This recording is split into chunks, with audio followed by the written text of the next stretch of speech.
What's going on, everybody? Welcome back to another day, another week, another episode of 30 NSG. Oh, that's the wrong one. There we go.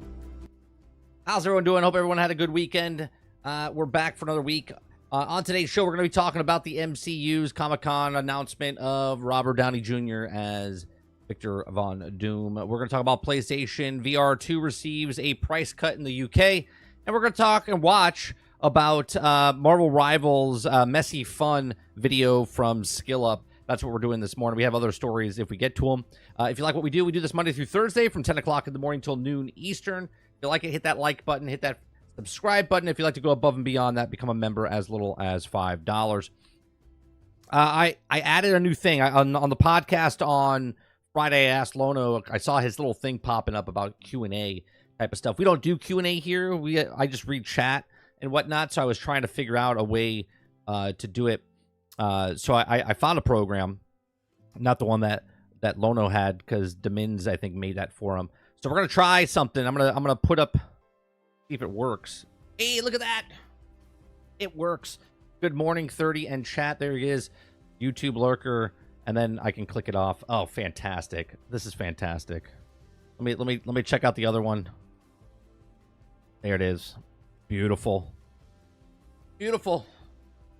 Oh, this is good. So now when I talk or answer someone's question, because when I would go back and look at my old footage, they couldn't see the chat. Like, obviously there's the chat of this, right? There's the chat over here, but sometimes that chat just goes bye-bye.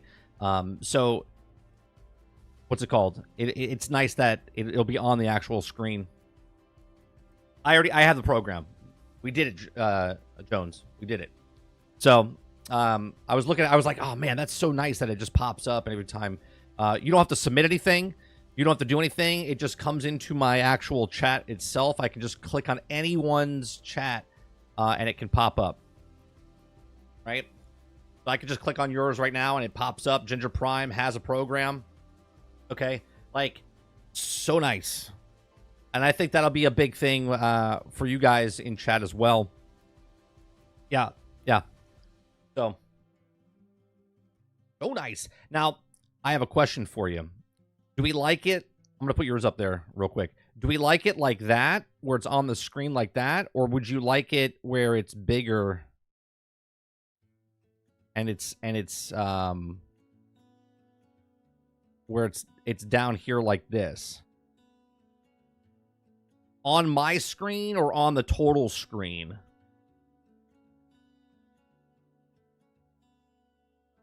Which one do you like better? Yeah, because everything I do on this channel is I want to make the experience better for you guys. So do you like it there better?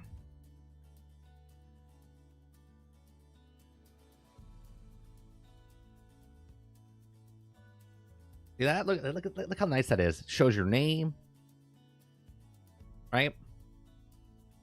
Off to the side is good in my opinion. So like this, right? Underneath.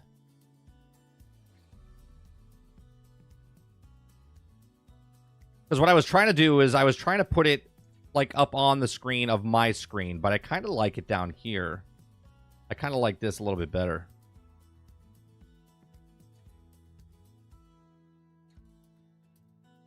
I kind of like it down there. I think I like that.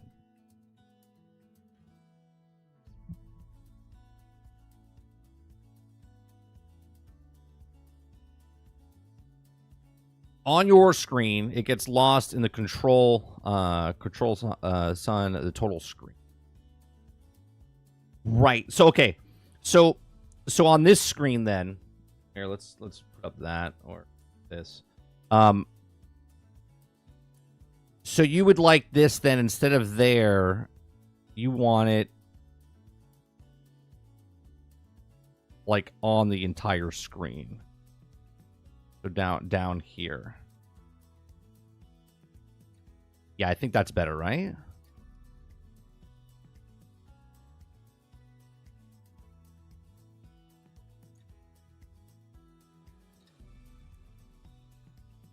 Yeah, I think that's better.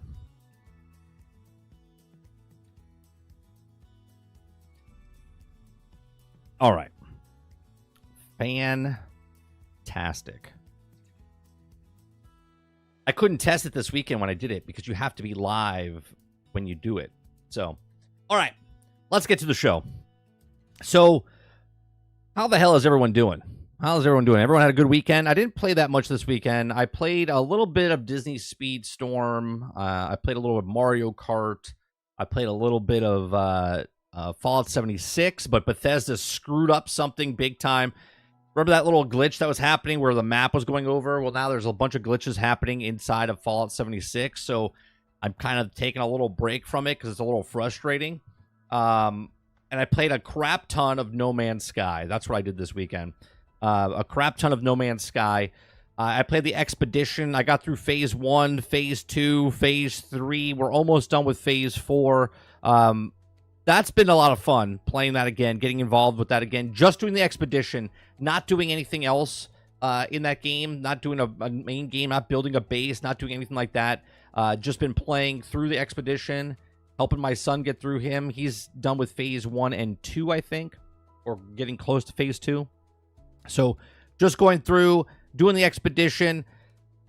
It's fun. Same type of stuff over and over again. It's like, go here, find location, kill the things, fight the little mini boss type of stuff, rinse and repeat through each phase as you unlock certain things. It's a lot of fun. The graphically, No Man's Sky has changed. It's like a completely different game. It's like a completely different game. Travis says, I love this. I love this.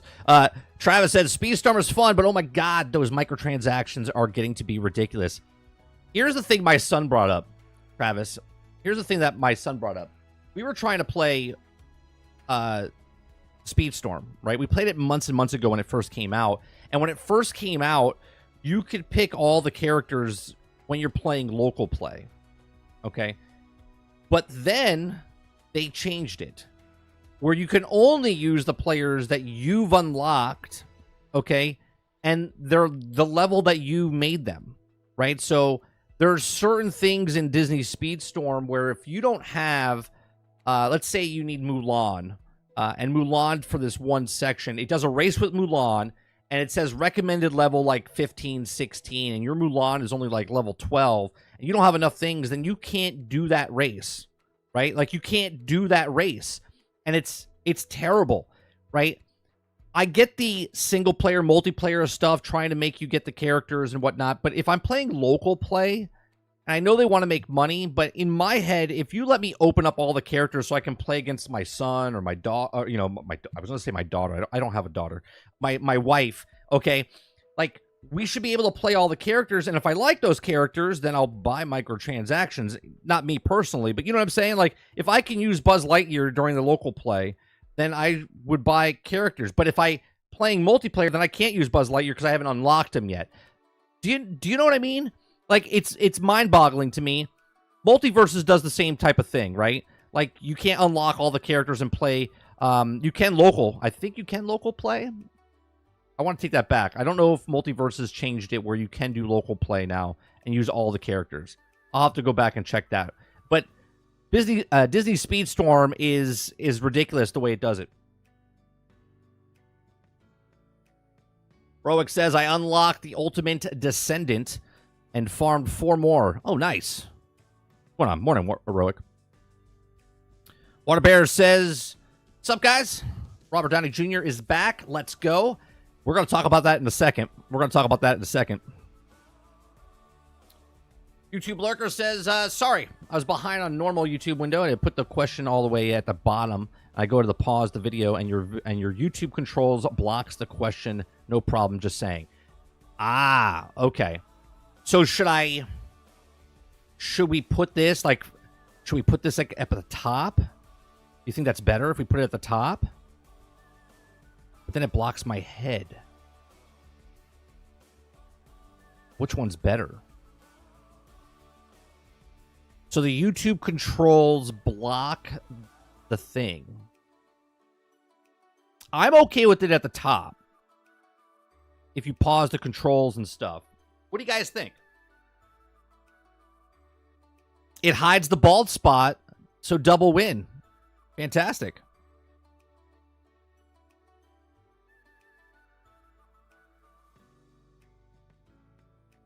Come on, Magic. You guys like it up at the top? Or would you like it better at the bottom? Or does it... You know what? I guess I could do it. I guess I could do this. Hold on. If I do this and put it like here, like I had it, but then I shrink it, is that better? Or is it now too small?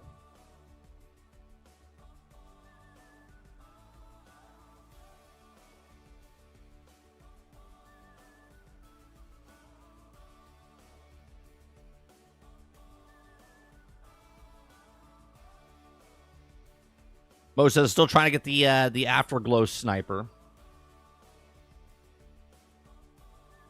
Jack says put it at the bottom.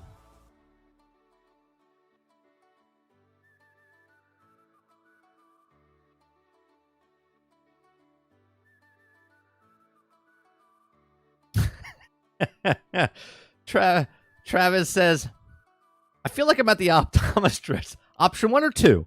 1 or 2? 1 or 2? 1 or 2? Is this better or is this better? Is this better or is this better?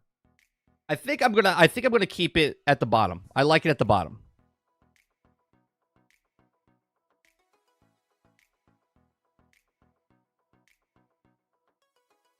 No, you're good, Lurker. You're absolutely right. No. This is exactly why I love that you brought it up. We're trying it out. We're doing different things.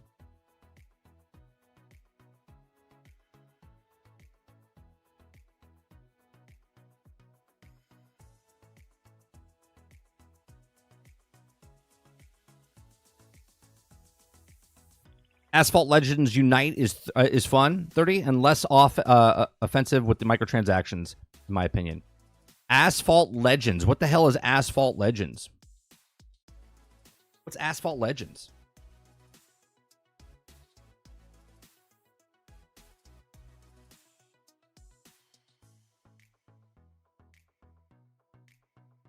I have to get used to this. Like, there's this whole back end thing that I have now.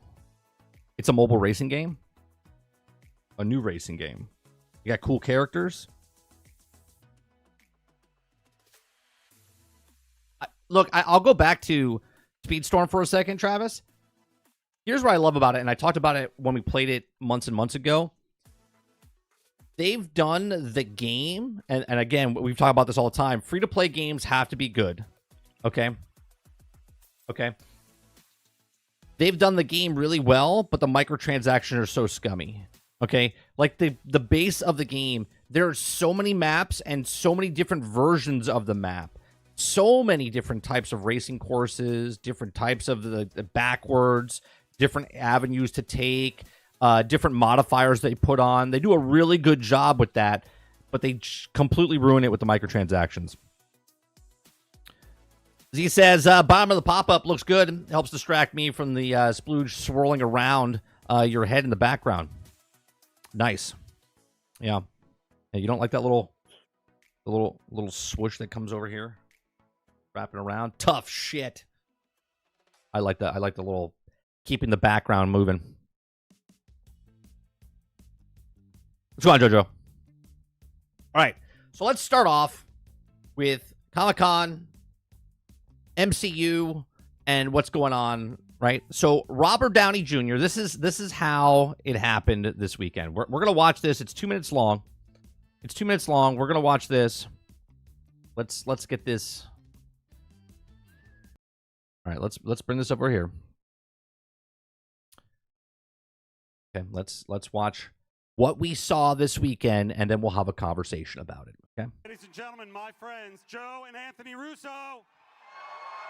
First of all, Joe and Anthony Russo, they were rumored that they were going to be coming back, and everyone's like, nah, they're not coming back. They're not coming back. They talked shit about Marvel when they were done, and now all of a sudden, the paycheck must have been really well because the brothers are coming back.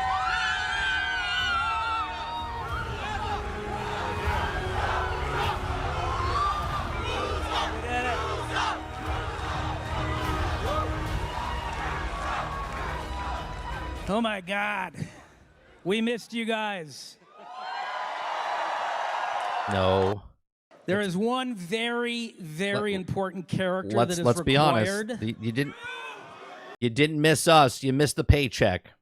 You missed the paycheck. To do Secret Wars justice.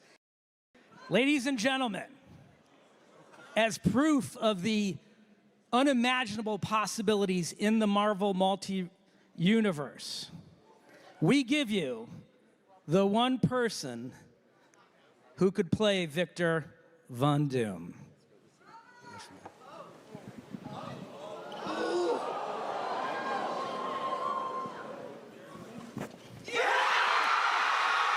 Okay. You hear the entire auditorium just explode there, okay? We're gonna pause it on this for a second, okay? You guys know where I stand about taking characters and making them play second characters inside the universe, or even crossing universes from like DC to Marvel. I think like sort of like what they did with Chris Evans. I was gonna say Chris Everett, but that's the tennis player. Chris Evans, okay, where he played Johnny Storm and then he went to play Captain America. Now, obviously, he played a good Johnny Storm, but he played a better Captain America. This we all know. Travis said it in the very beginning of the entire stream. I'm excited for Robert Downey Jr. coming back to MCU, but it's the jangling of the keys. I think Jason said this earlier, okay? But at the same time, I'm like, why? Was there nobody else that could play? Was there nobody else that could play Victor Von Doom? We know the answer, right? We know the answer. There is absolutely people that could play it. But Marvel was struggling, right? Marvel has been struggling for the last 5 years, okay? Anyone can come in and say, no, I like Shang-Chi. I like Captain Marvel. I thought Love and Blunder was fantastic. And you would all be wrong, because we all know what those things were, and we know what it was in the past, okay? Now, obviously, bringing him back is we're making a change, right? Right now, Deadpool and Wolverine in theaters is the #1 movie in the box office. It's brought in $400 million this one weekend worldwide, which is the 8th best of all time. It's going to probably, I'm not going to say it is, but it most likely is going to break $1 billion. Okay? It's going to be the #1 Deadpool movie that they've made, and that's movie #1.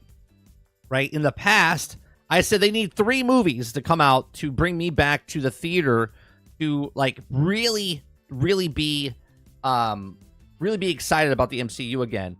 Here's option 2, right? But this comes out in 2026. We still have a stinker coming out with Falcon and the Winter. It's not even Falcon and Winter Soldier. It's Captain America 4 Falcon, basically, or whatever it is. Okay, looks terrible.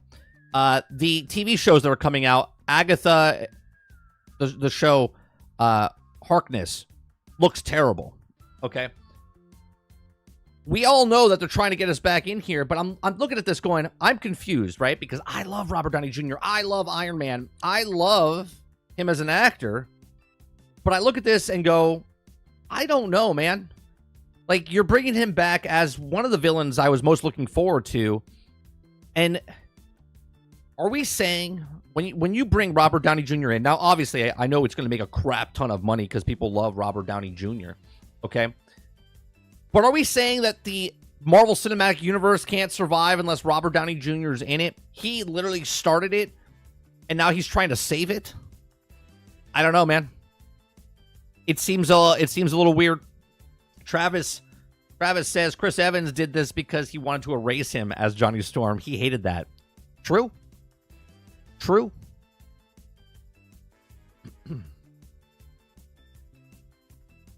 Chris, oh yeah, says he'll probably, the money, it was good. Oh yeah, I'm sure the money was fantastic. I'm sure the money was fantastic. Waterbear says, I think due to him going the Secret Wars route, they're doing the infamous Iron Man MCU version. Hopefully the Secret Wars, we get God Doom. And at least that is what it was in the comics. Well, I don't know if they're going to follow the comics. We know they don't follow the comics one-to-one, Water. Could be an adaptation of it. Waterbear also says, bro, Deadpool and Wolverine was so fun. That's good. I want to go see it, but I haven't yet because I can't get a babysitter. So.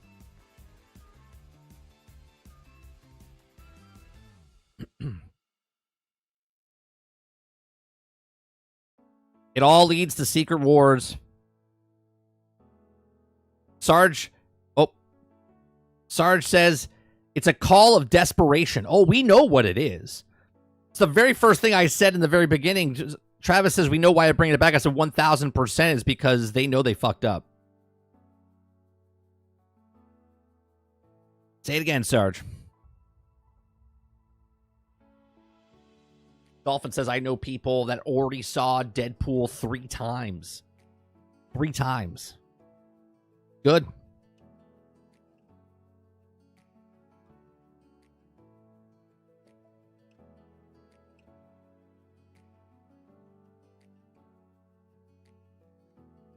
Oh. In Secret Wars comics, there was a emergence of all the universes, and God Doom ran the entire world. Here's what really happened. All right, comic or Water. Here's what really happened. Kang the Conqueror came out in Loki, and it was good. But then there was bad. Jonathan Majors screwed up big time. And then Quantumania came out, and that didn't do very good. And they went, what do we do here? Well, let's get the Fantastic Four going. Let's get Doctor Doom at the very end of the Fantastic Four. Okay? We'll do a little trailer teaser at the end about Doctor Doom coming in. And then Avengers 6 and Avengers 7 he'll be the baddie. They're bringing all the stops out. Josh Brolin said he's coming back as King Thanos, right? MCU can't live with the characters they wanted to make with Shang-Chi and all the other smaller characters. Okay? The Eternals. They have to go back. Look, I guarantee you, Chris Evans comes back as Captain America, but he comes back as the Captain America for Hydra. How much you want to bet? How much you want to bet? Anybody want to put money down? Brain Eclipse. Thank you very much for the continued support, becoming a member, or keeping your membership. Appreciate it.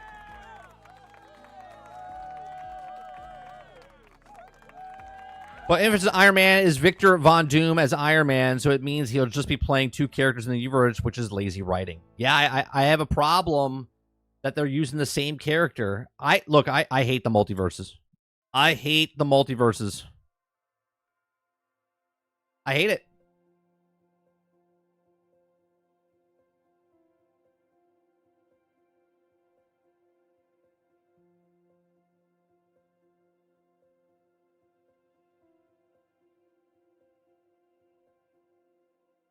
Dolphin says, what's your thoughts on the Thunderbolts? It's supposed to be the Marvel Suicide Squad. I'm not excited for it. Not excited for it. I'm not excited for Fantastic Four. I'll tell you why I'm not excited for Fantastic Four. I'm so tired of seeing Pedro Pascal's face on the screen. He is literally ruining it for me. I'm not watching Gladiator 2. I'm not watching Fantastic Four, at least in theaters. Okay? I'm tired of seeing his face. He's in everything. There's thousands and thousands of other actors. Stop picking the same ones.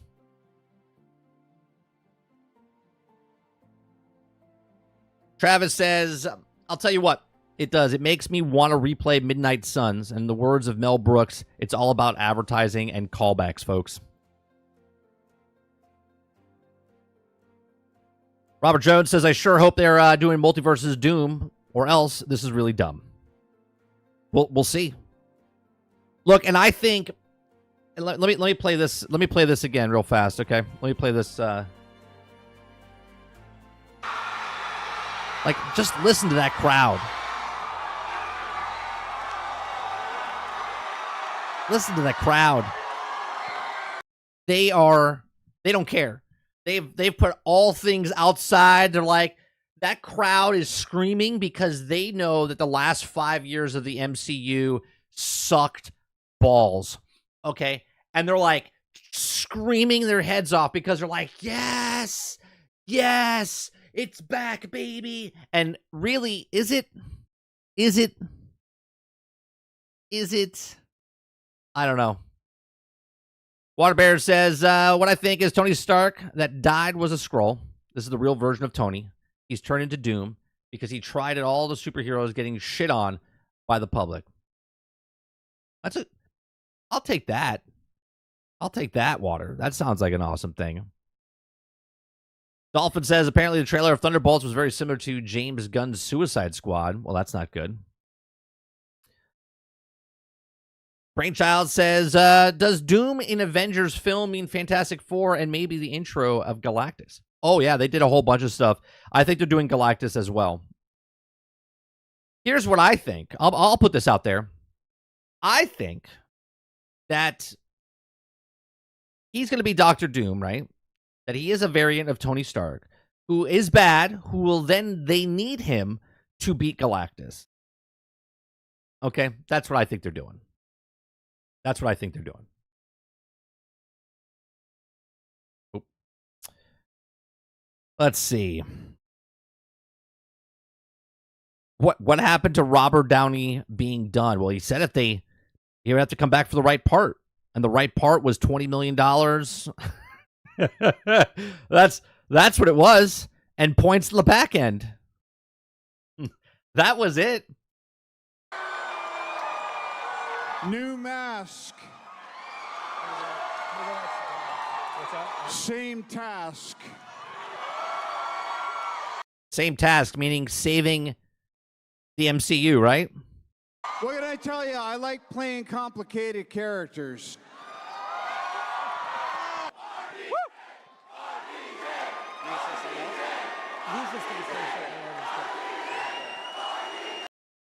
They are so excited for Robert Downey Jr. And look, I get it.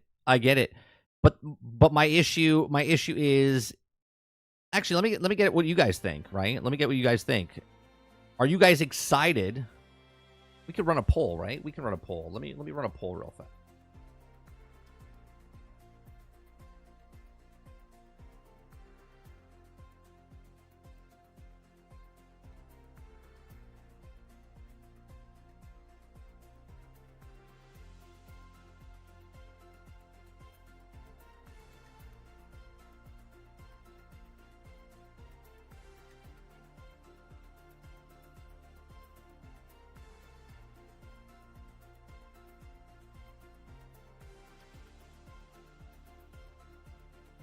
Are you going to watch MCU films again because of RDJ?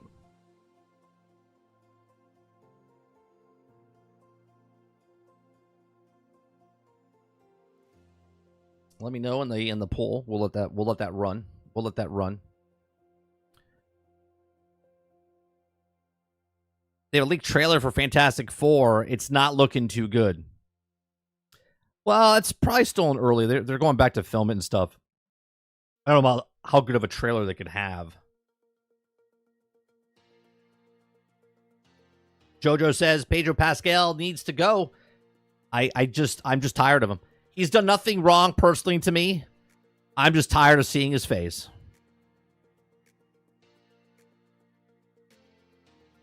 Brainchild says, well, Dr. Doom Iron Man have had the power cosmetics, so anything is possible.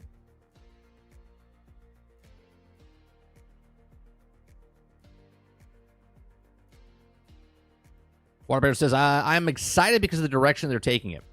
It's all about the execution now. I don't know, Water. I feel like I feel like this is I'm going to make a comparison here that maybe people won't like, but the DEI stuff that's happening, right? I feel like people are getting hired before because that's what they wanted to push, right? They were pushing that agenda with those MCU movies and stuff like that, right? They were gaslighting and pushing those things. Remember, Disney and Marvel have said that we, the people that were the fans, the ones that gave them the millions and billions of dollars, that we were sexist, racist, misogynistic because they were putting out shitty product, right? They were putting out shitty product, and now they're coming back with Robert Downey Jr. as Victor Von Doom, and obviously you can hear the Comic-Con crowd, which is that minority of people that are just super fans of no matter what, they'll just keep eating it, okay? That's where they are now. Now they're like, oh, maybe they won't remember that we called them sexist, misogynistic, and racist, right? This is the same company that used Chadwick Boseman to make money off of his death, mind you. They didn't recast, or they recasted Harrison Ford as General Ross, or President Ross now. They recasted a bunch of other people, right? But they didn't recast Chadwick Boseman as Black Panther. I wonder why.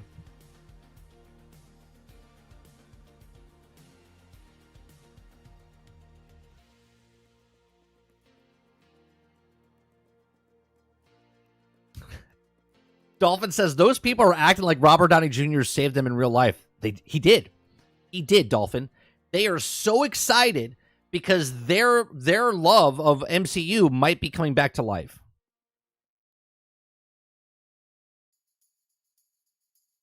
Chris says, no, I'm not excited like I used to be back in 2013. Yeah, it's a completely different landscape back then, man.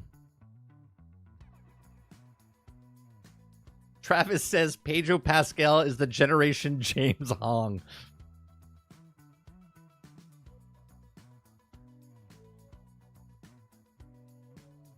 The Torch guy said it just put out his suit 2 weeks ago. That movie's not done. Yeah. No, it's not anywhere close to being done. Morning, Alien. Continue to watch MCU films, but not necessarily because RDJ, even though I do love him. Yeah, no, he's great. And I'm not going to argue that I don't like Robert Downey Jr. I just think it's a little weird that out of all the people that could play Victor Von Doom, they had to go back with Robert Downey Jr. because that's admitting that they fucked up, right? They fucked up MCU, and they had to bring it back somehow. And that would be the guy to do it. Mo says, what if you haven't seen all the movies yet? Mo, stop playing Game Pass and just go watch the movies.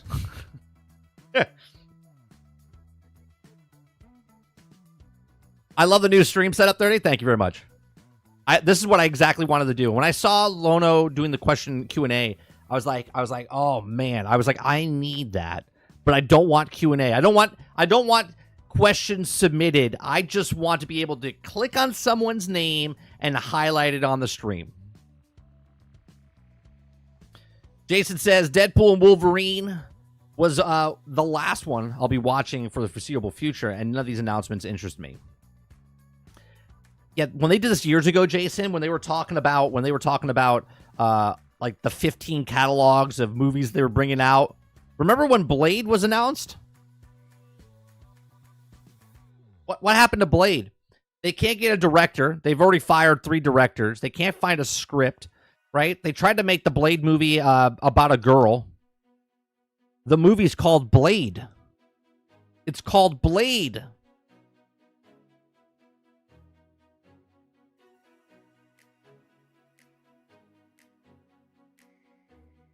Alien Fodder says Pedro Pascal needs to go. He's not all that, and he doesn't have what it takes to be a leading man, period. I don't know if he doesn't have the thing for being a leading man, but it's like everything, they're like, what's the next movie coming out? Doesn't matter. Pedro Pascal's in it.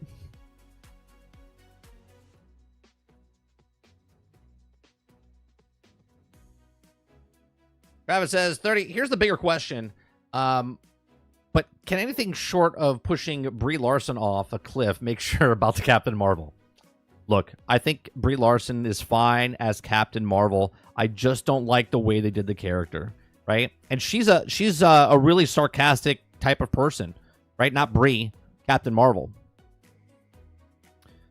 Chris says, if Disney would make good and well-written stories, who knows? Maybe the MCU might get better. Better just lower your expectations and don't get hyped. That was our whole theme this year, Chris, about video games. Like, not lower expectations, just don't exceed, like, don't hype up the anticipation of games coming out. I would do that same with movies.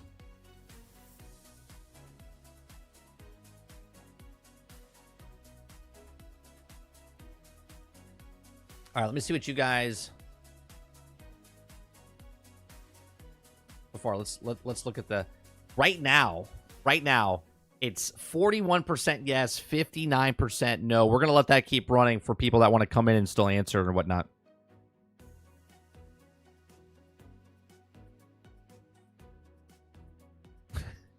yeah. I like it. Travis says, Blade is now slated for November of 2025, and my millionaire status is more likely too. Right.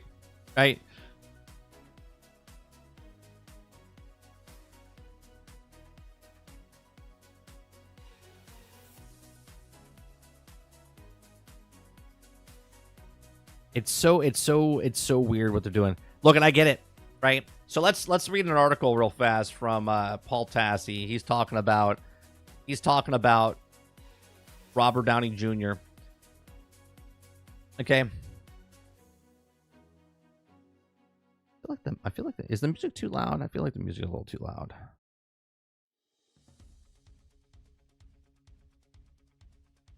All right. So Robert Downey Jr. as the MCU's Doctor Doom. There's two explanations, he says. He says, late Saturday in the San Diego Comic-Con, Marvel shocked fans when they revealed none other than Robert Downey Jr. is returning to the MCU as not as Tony Stark, but as Doctor Doom in the new film Avengers Doomsday. Okay. Well, he got an explosive reaction from the crowd. Immediate aftermath was utter confusion. How is this going to work exactly? What exactly are they playing at with this? Okay. There's also two main options. One seems to be more sound and better than the other. And the option I don't love is, okay, he says, while this wasn't made explicit, it stands to no reason that before the Avengers, Doctor Doom will appear in the upcoming Fantastic Four movie, which has also been confirmed to take place in the non-MCU universe, even if obviously they will eventually collide. As such, perhaps, yeah, because it takes place in the 60s, I believe, in a different path, and ended up as the mask-armored evil guy rather than the masked-armored good guy. That not being pulled out of the thin air, however, there's an actual comic source material with kind of storyline, and there's also infamous Iron Man, where Victor Von Doom takes up the Iron Man mantle, but it's also another Anthony Stark of On Earth 11029, where Doom and Stark switch minds and such, and Doom is walking around in Stark's body, and this could technically get around as Russo's bros, stating outright that Robert Downey was playing Victor Von Doom specifically, not Stark, because technically it would be, but I like it less than the other option. So he is playing Victor Von Doom. He is not playing Tony Stark. Okay. This is a simple explanation. Robert Downey Jr. is a great actor, and he can also play multiple parts, and he can cast a Victor Von Doom and given the entirely different performances. Then this is a decade and a half of Tony Stark. It will likely make him look a lot different as well if they make him go beyond the lack of the goatee. Yeah, here's another thing, right? It'll be very interesting to see how the audience responds to this, because I don't want to say normies. I mean, well, normies will be very confused, right? Because they'll see Tony Stark die in Endgame, and then all of a sudden he comes back, and they're like, what? Wait, is that Tony Stark? It might be a little off-putting. It might be a little confusing for some, okay? But he is playing Victor Von Doom, but he looks like Tony Stark, okay? The other factor, of course, is Doctor Doom is wearing a mask almost all the time, so this role was going to be almost also voice work. This could be the literal of no asterisk idea of Downey Jr. playing Fantastic Four universe Doom without trying to pull any Tony Stark multiverse shenanigans. And yet, this storyline is still about the multiverses, so who knows? Here's what I would have loved to see. It would be really hard to do this, but how cool would it have been if Doom wore the mask the entire time? You see him in Fantastic Four, maybe. Maybe you watch Avengers Doomsday, and he wears that mask the entire time, right? You don't know it's Robert Downey Jr., right? And then all of a sudden he pulls the mask off, and you're like, holy Christ. But they kind of ruin that because they know they have to get you back in the seats, and that's why they did it at San Diego Comic-Con instead of in the movie itself, okay? He says, I know what I hope the answer is, but I don't know what the answer will actually be. I think it's a huge risk, and I think anyone being cast as Doom, it said Cillian Murphy was the latest fan favorite pick just because Doom is such a legendary character, and everyone is pretty relieved to move on from Kang. But Downey Jr. being casted here in the leading is some excitement, but the whole lot of confusion and some outright anger. This will also seem like perhaps the cheaper trick or a desperate move to lure people back into the MCU, 100%. He said, I'm so baffled by it, I can't even say whether if it's good or bad at this point, but I think that the above is only of the two answers to make sense. Yeah, I think the 100% brought him back in because they had to jangle the keys and get you back in the seats because, well, the Marvel films haven't been doing very well. Haven't been doing very well.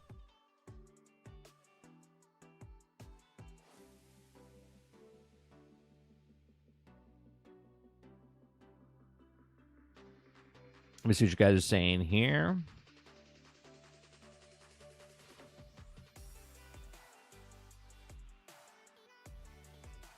He says, sorry, I'm confused. How did Wolverine end up being in a circus owner and signing in a musical?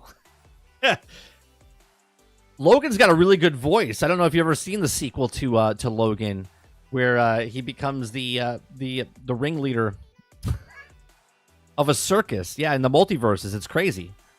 It's crazy.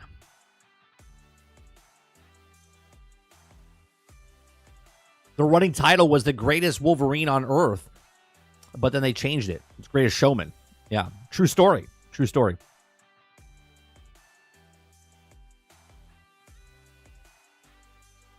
Ron Slusher says Samuel L. Jackson as Blade next. Why not? Why not? Alien says, I would love it if it was actually Tony Stark from another universe. I really miss him. See, I think this is going to be a really interesting... They say he's Victor Von Doom, but I guarantee you he takes that persona on, and that is Tony Stark. That's what I think is going to happen, Alien.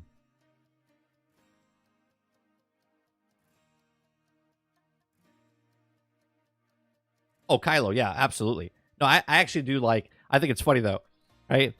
Because the multiverse is so rampant with stuff that you could take any movie, any actors in, and be like, "Oh, that's part of the multiverses."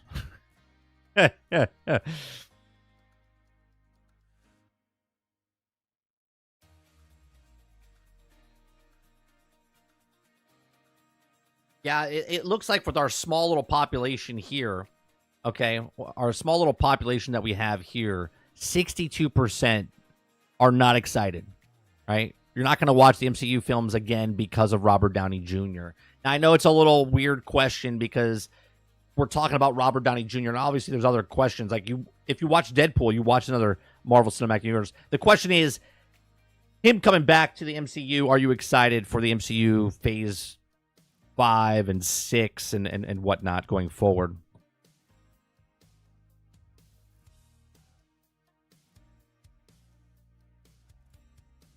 Alien says, I agree. There has to be a reason why they choose Robert Downey Jr. over any other actor to play Doom. It can't be a coincidence. Right. There's no way they're bringing Robert Downey Jr. back, okay, and he's not playing Tony Stark, right? If they were listening to the people, they would have brought Robert Downey Jr. back as Iron Man from a different multiverse, right? But that's not what they did. Or is it? Or is it?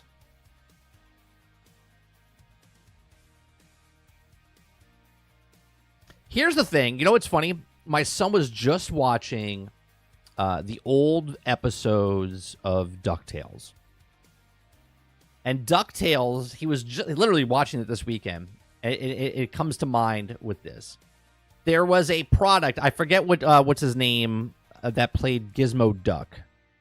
I forget the character. What was his name? Let me look it up real fast.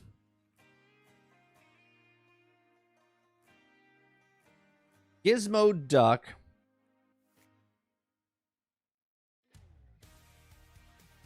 Fenton Crackshell. Okay. Fenton Crackshell. Those of you that don't know what the hell I'm talking about right now. All right. Fenton Crackshell, and this is Gizmo Duck, by the way. Okay. Gizmo Duck was a superhero. It was a person, Fenton Crackshell, which was a, I don't know if he was part of, I don't think he was. He was a, what's it called? He is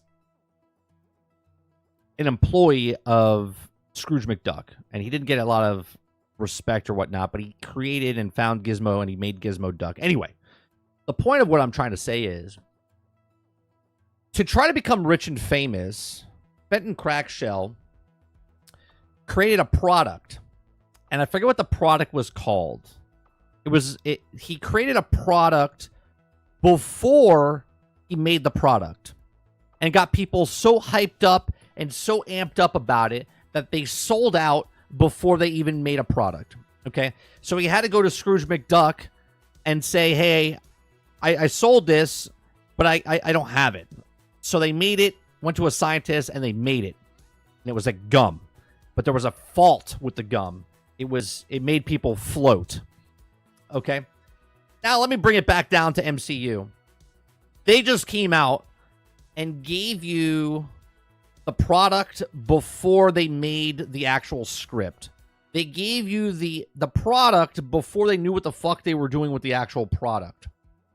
Okay? And that is what I think the product is. The product is they don't know what the product is, and that they have to make that product now. And they've got the hype. They've got everyone behind them now because they just showed you Robert Downey Jr., but they really don't have an actual story yet or anything about it, right? It's literally just a product that they got you hyped up for, like they did a couple years ago with movies, and then no movies came out and they bombed, okay? So hopefully it's not like Fenton Crackshell where they actually make a product and it's a faulty product that gets recalled, because hopefully they actually have a good product. And again, the Russo brothers make the best Marvel films, right? Civil War, Infinity War, Endgame. Now, yes, there are problems, okay, with Endgame and whatnot after the fact, but it was a very entertaining film.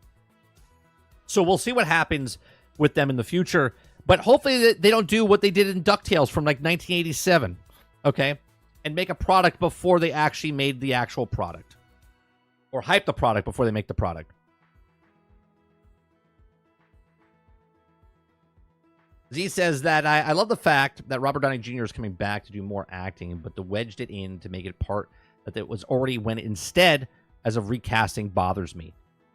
That's my thing. And I think the reason they didn't recast is because they have bigger plans down the road on how to bring Robert Downey Jr. as Tony Stark back into the universe. Okay? But we'll see.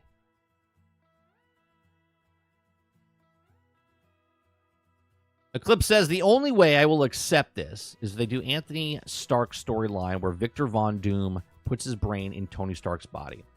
Well, right now he's playing Victor Von Doom. He is not playing Tony Stark. And I don't know if they'll go off that. They might loosely base it off the comics, but I'm not sure.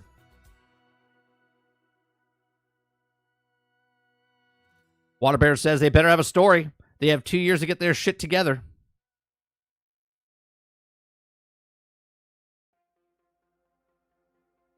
Robert Jones says the hype train is real. Oh, yeah, they hyped him up.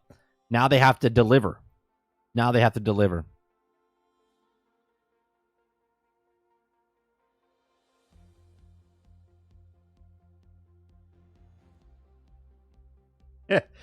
Water says, which has more hype?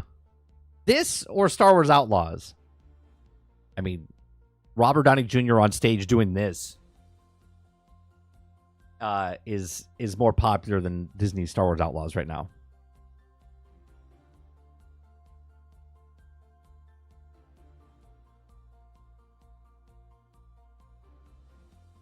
Are you able to watch DuckTales Disney Plus? Yeah, my son I think watches on Disney Plus.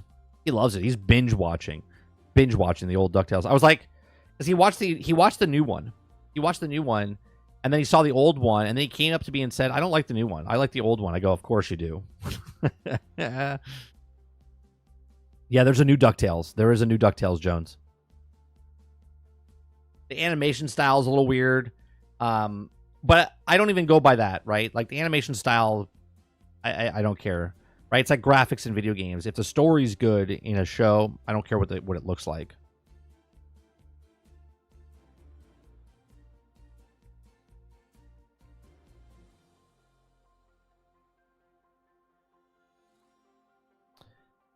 All right, so going from that,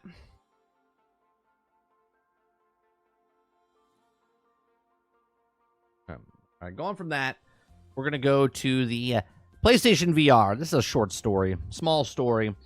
I remember you guys telling me that the PlayStation was flying off the shelves. This is before the portal. People were telling me that the PlayStation VR2 was selling like hotcakes until the hotcakes were made and fell directly into the trash can. Okay, because then late last year, we heard rumors of them not selling well, and that they were also going to be putting not selling well, and they were also going to be putting a stop to the production. They were just trying to sell off the production of what they have. Well, apparently, in the UK at least, it looks like they're not selling very well in the UK as well, and they're cutting the price.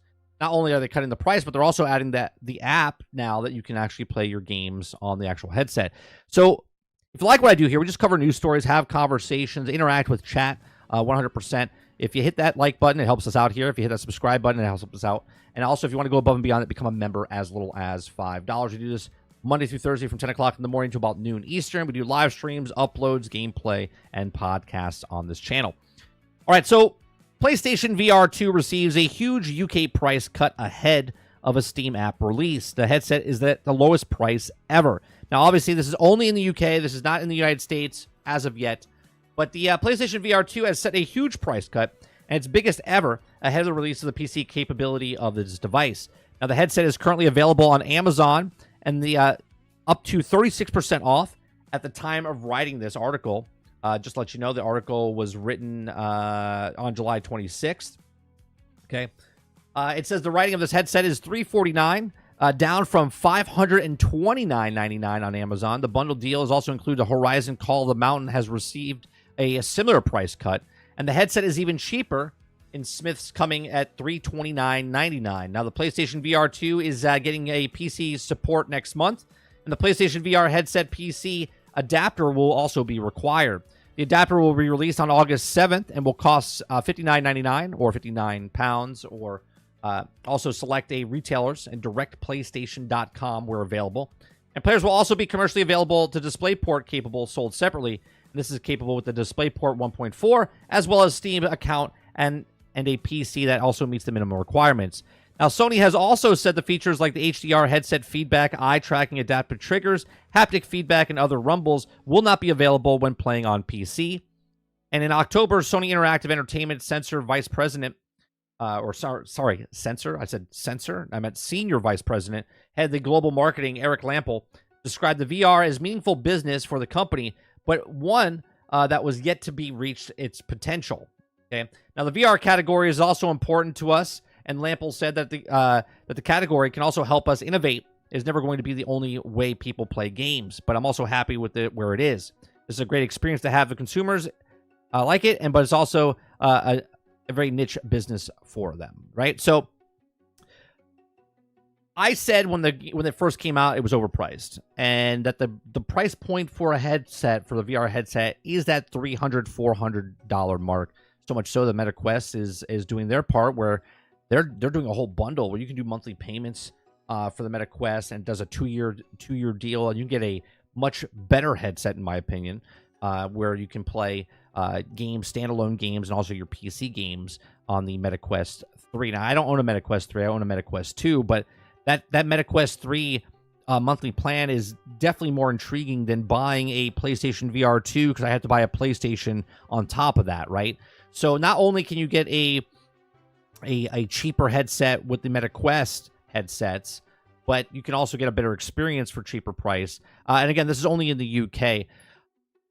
Look, I know everyone wants to believe that PlayStation doesn't do anything wrong, but what they do wrong is with all of these peripherals that they make, and they don't support them very long, right? They move on from the VR1 to the VR2, which they go to the Portal. They will make another handheld device. They will make another PSVR device, and the PlayStation VR3 that comes out will be compatible with PCs day and date when it comes out, right? It won't do what they did now where it's after the fact and you have to download an app. That would be stupid if they made the same mistake again and again. But what do you think? Let me know what you think about the PlayStation VR2. Are you excited that it's dropping and that now you're going to get it, you're going to pick it up, or you're not going to bother with this and they're not bothering making anymore? So what's the point of even, right? The reason they're dropping the price is because they have to get rid of that stock. They have to get rid of that stock. They're trying to get rid of the inventory that they have because they can't make more until those sell. These are just my thoughts. Let me know yours in the comment section down below. If you like what I do here, please make sure you share, like, subscribe, and also check out some of our other videos. Thanks for watching.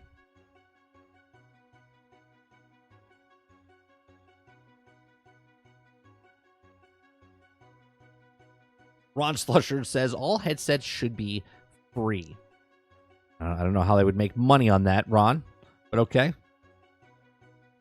Sarge says, the more people sign up for PlayStation Plus, the more they can lower the price of the headset using Peter to pay Paul. This is how they move units. They need the sets to be in the homes. I would say you're correct there, though, Sarge, if it was consoles. I understand that the PlayStation headsets like sell video games themselves, but I don't even think even if they lower the price of the headset, I don't know if this is Peter playing Paul's scenario, but I think I can see what you're saying. I can see what you're saying. They're just trying to get rid of the inventory now. They stopped making games. They only have a couple games left that they're working on the VR. PS Plus required for VR? I'm not sure, Jones. I'm not sure on that answer.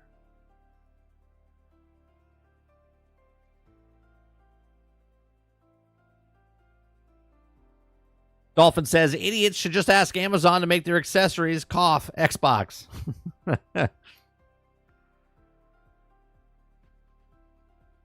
Machiavelli says, nobody's playing the PSVR. It's a gimmick. Well, I don't want to say nobody's playing, right? It's a niche market. It's a niche market. Even if there's 8 million to 10 million people with the VR headset, it's a niche market. Right? There's 250 to 300 million people playing console. There's 1.5 billion people playing PC. There's 10 million people playing VR headset. It's a very, very niche market.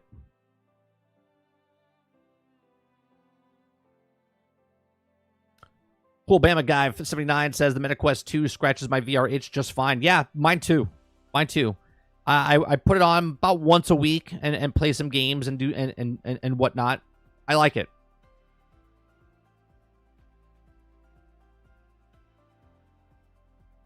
Ron Slusher says I might pick it up on Black Friday if it lands under $150.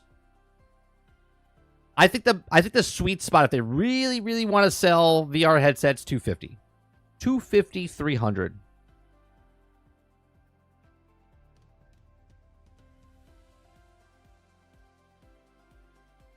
Z says 100%. The only reason to get one of these right now is because you can use it with your PC. Right. That would be the only reason. Right? And it's like, why would I buy the PlayStation VR headset unless you already own a PlayStation and a PC? Because then you buy one headset that you use for both. Okay? Other than that, you can just get a MetaQuest.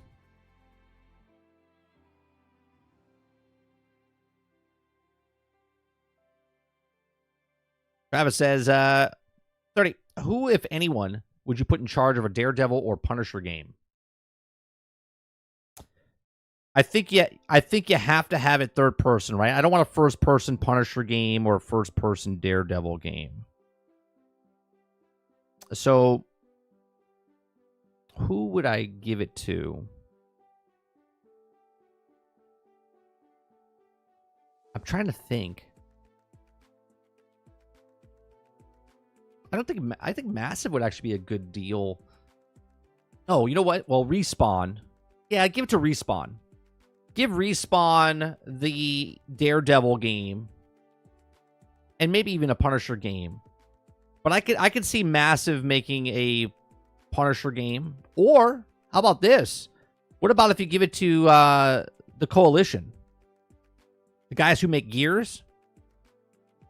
Make them a Punisher game.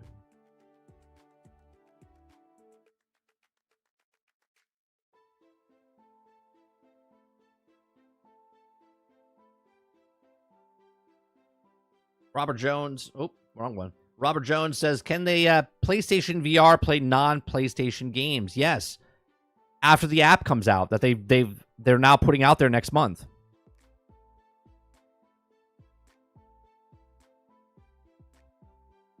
Mo says, yeah, Mike, 5 people are playing PSVR 2. Sarge says, there isn't a next-gen game out yet. Why would they put a headset that has no really headset sellers? There's a lot of games for the PlayStation VR. There's a lot of games for PlayStation VR, but nothing for that selling point. There's no Grand Theft Auto, you know what I mean, type of game. Just that will pull people in for that headset yet.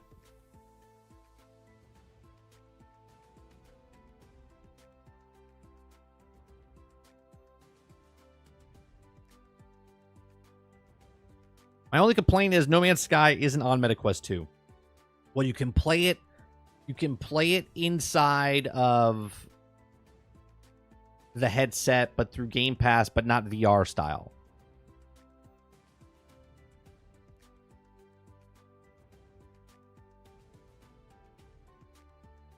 Chris says, the Mafia, Russian Mob, Cartel, Kingpin, Yazuka as enemies for the Punisher. Yeah. The first-person Daredevil game would just be a black screen. It's just like, what is this? You're really feeling like how it is to be Daredevil. You have no idea. You just hear sound effects like, this is the greatest graphics of all time. It's yeah. You're playing Daredevil. It's in VR as well. It's in VR as well, Ron. You're playing Daredevil VR. You can see nothing. It looks like someone took Vaseline and put it over the lenses. And that's what it is. You just run around and you can barely make anything out. Just dark. It's black and blacker. That's it. That's the settings. It's just all audio. You're like, man, this is so awesome. 10 out of 10. The graphics are game of a generation. Did you hear those graphics? Those graphics sound fantastic. Be like, did you say graphics sound fantastic?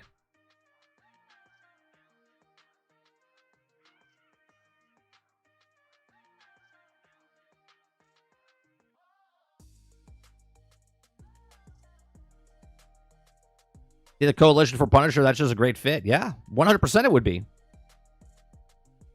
Dolphin says the Coalition Punisher game would be sick. I mean, I could get behind if I know about Xbox exclusive. Heck, Blade isn't, so I'm down for that. We don't know if Blade is a exclusive or not yet. They have yet to announce if Blade is exclusive or not. As of right now, it is, because it's an Xbox studio.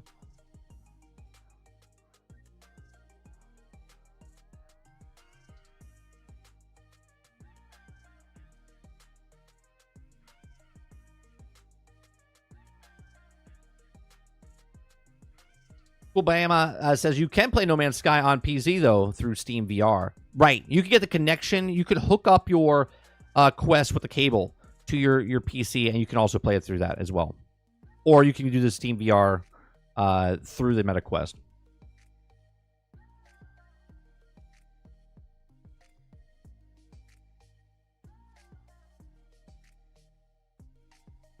Warbear says, I can't wait to play the Batman VR.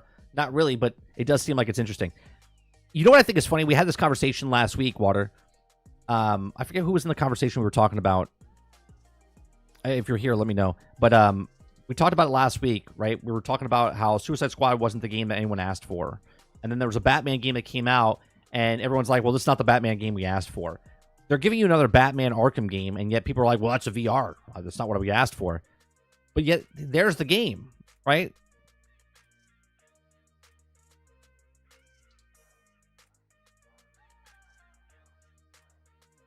Travis says, because it's not the company, has said it will be more likely a timed exclusive. But as of right now, you would have to assume, Travis, that it is a exclusive until said otherwise, right? It's from an Arcane studio. Not Arcane. Is it Arcane? No, it's from right? Is it Arcane Studio?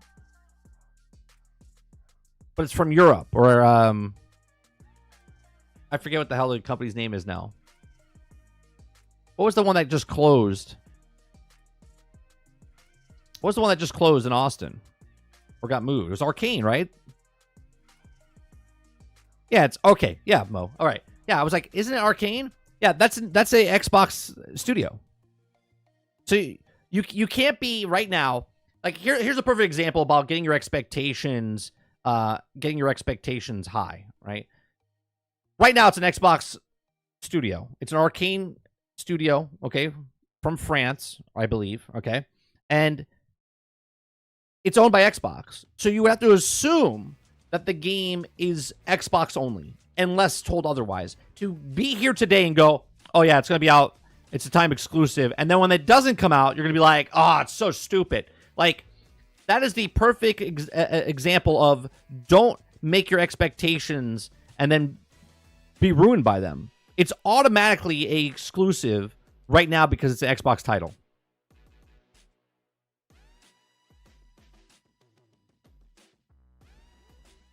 So Bethesda Doom isn't exclusive. So I understand that. But you have to take it as it's theirs until they say otherwise. Doom has always been multi-platform. Blade has never been out. So you can't say a brand new title, okay, and compare it to a title that's been out as multi-plat this entire time. Two different things. Two different things.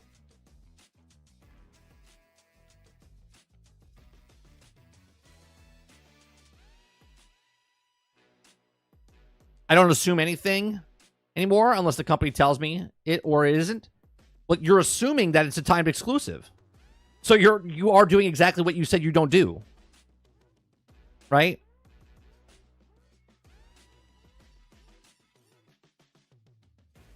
Obviously, Blade will be on PC and Xbox. So technically, it's not exclusive. Okay? But it's exclusive for Xbox and not PlayStation until said otherwise. But it's for PlayStation, or I'm sorry, for PC and Xbox.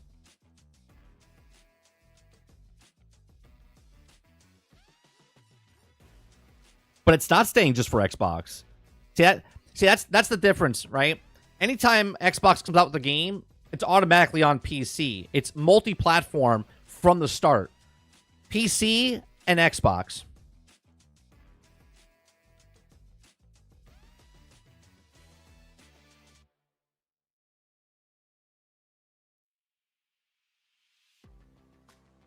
Bethesda said it would most likely be a timed exclusive. They own Arcane, and it says that it might be an assumption if what they said.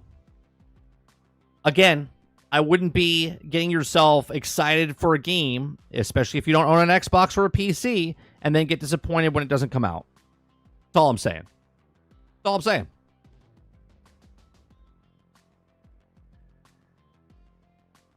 That's exactly right, Dolphin. Right? Bethesda doesn't make the calls. Travis, Microsoft does. Perfect example. Remember an article last year that said, Call of Duty said, Modern Warfare 3 is not coming to Game Pass, and then it did. Right? Diablo said it's not coming to Game Pass, and then Microsoft said, yes, you are. Right? And that's the perfect thing. Right? The people that paid $70 billion and $7 billion for Bethesda will let you know if that game is exclusive or not.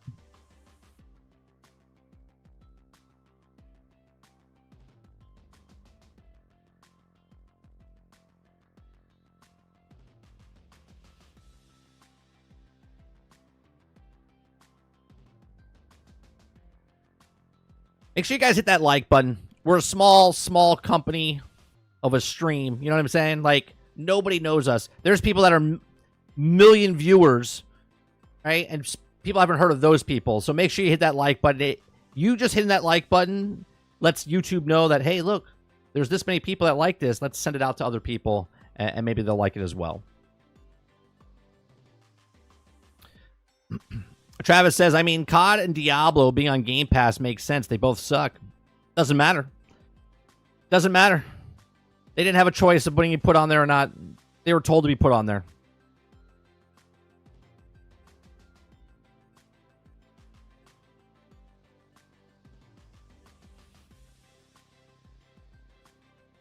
They were told. I was like, we're not going to be on there. Microsoft's like, yes, you are. And they're like, okay.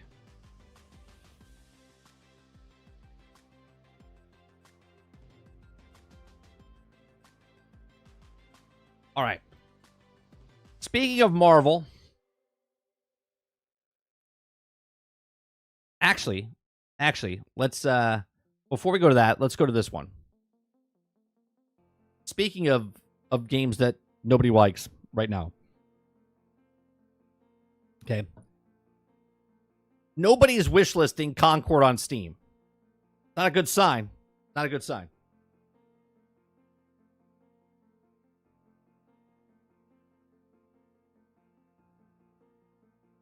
It's not a good sign. Eclipse says, yeah, between two games, they got like, what, almost 50 million sales? So it doesn't suck in the eyes of the corporation. That's for sure. That's the truth, Eclipse. That's the truth. Dolphin says, the games that suck will sell more copies than any other game. Very true. Very true. And Robert Jones, there is one. It's called being correct. No, that's not correct, Travis. It would be more of an emote. Oh, we already have one. It's the poop emoji. That's what it is.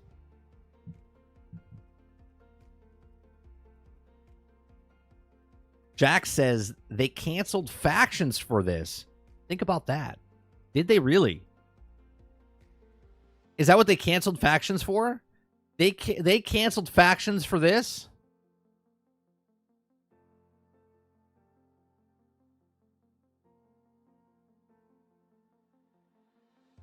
Here, we'll end the poll. The poll ended at 68%. 67%.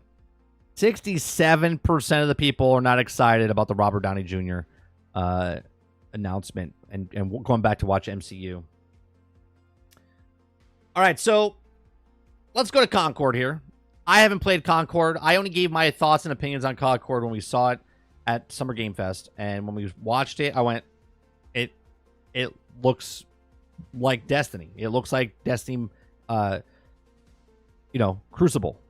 And I went, it's not for me. Obviously, it's on PC and it's on PlayStation, but nobody is wishlisting Concord on Steam. Concord's beta hasn't been a huge success for Firewalker Studios. It fell flat on its face on Steam. The number of storefronts and launcher platform on PC drawing in just a few thousand players. Now that the dust has settled following the end of the beta phase, I can confirm that nobody wants to wishlist this game, indicating that the beta didn't hit the spot with gamers anywhere. At the time of writing this, Concord sits at 793 on Steam's wish list leaderboard, and it's being released in just under 1 month. Okay? That's not a good sign. Now, someone might have played the game, and you might come in here and go, well, I had fun. Cool. A game like this only lives and dies based on the amount of people playing it. And if no one's playing the game, it doesn't matter if you had fun with it because no one's playing the game. You can't have fun with the game if no one's playing the game in a multiplayer game. Okay? So Concord is premium, which it means it has a price tag. Shooter for Firewalker Studios is also being released on PlayStation and PC next month. Presently, that 4,129 people have wishlisted the game on Steam, which is that's terrible. That's terrible. Okay? To put it in perspective, here are the wishlist numbers for some other upcoming titles. Stalker, which has been delayed 5 times. Okay? It's got 217,000 wishlists at number 4. Okay? Arena Breakout Infinite, 119,000 at number 13. Kingdom Come Deliverance has 61,000 at 24. Dragon Age Vanguard, 42,000, number 55. And State of Decay 3. State of Decay 3, which we have no idea what's happening with State of Decay 3. Okay? That's at 14,441 at number 153. Concord comes out in 1 month. We have 4,000 people. Okay. It was recently revealed that Concord won't have a battle pass mechanic, but it will also still have cosmetic-based microtransactions. That's something for a win for the players, but it's not enough for good news to drive up the hype for the upcoming shooter. And Concord has revealed that during Sony's latest PlayStation showcase, but it didn't turn too many heads. For one thing, people are generally tired of Overwatch-esque first-person hero shooters, and the overdone trope is no longer interesting, innovative enough to make gamers excited. Well, there's a little game called Marvel's Rivals that says otherwise. One, Concord is a $40 video game. Okay? There's so many games that are out there. So many games out there that people can play for free. Okay? Let alone pay $40 for it so they can play. I think they price themselves out. I think Sony is just trying to see what would work. But I guarantee you this goes free to play at some point. Because they're not going to get the sales. Maybe within the PlayStation world itself. But even then you're competing against Call of Duty. Right? When it comes out later this year. So we'll see what happens with Concord. But again, Concord to me personally looked like just a whatever type of game. It was something that you forget about within a month. All right, let me see what you guys are saying here.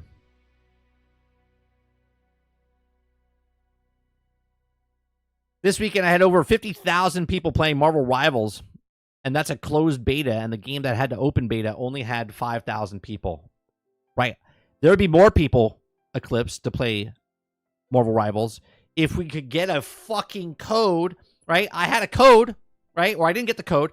I watched an hour of Twitch, and then every day since last Thursday, okay, I've been trying to log in to get a code, and they're out of it. It's like, what's the point of a Twitch drop if you can't get a goddamn code? Robert Jones says, played about 7 hours. Highest queue time was 30 seconds. No one is playing yet. PSN numbers are hidden. It might be good on PSN, Jones, but it's not doing very good. I mean, the numbers are saying that nobody wants to play it on PC.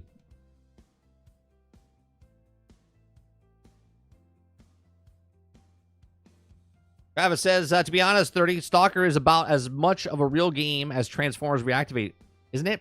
I mean, Stalker's coming out just November.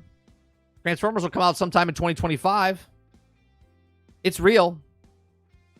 Just they're playing the game of, if you don't have anything to say, then shut the fuck up, right? That's what Transformers Reactivate's doing. They're not saying anything until they have something to say.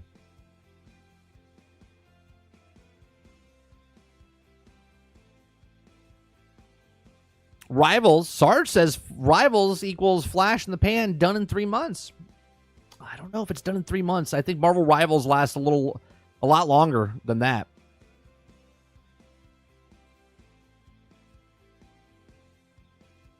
I would say a day, 30, you're being too generous. This game will go down faster than the Titanic. Concord, you think it's going to go fast? We'll see. We'll see.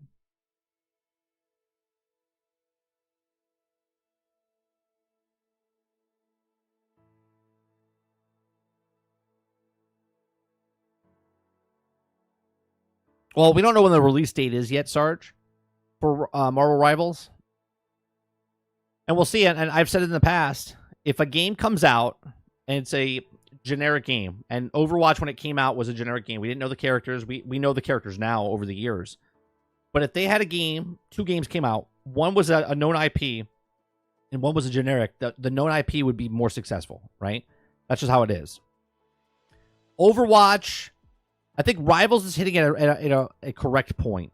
Okay, I think Rivals is hitting at a correct point because Overwatch and Overwatch 2 is failing what the players were asking for this entire time. Okay, if Rivals can capitalize on what the Overwatch fan base was talking about Overwatch, they can literally just steal that fan base and they can ride off into the sunset. If they make the exact same mistakes as Overwatch and Overwatch 2, well, then I think you might be correct, but I think it has legs. I think it has legs a little longer.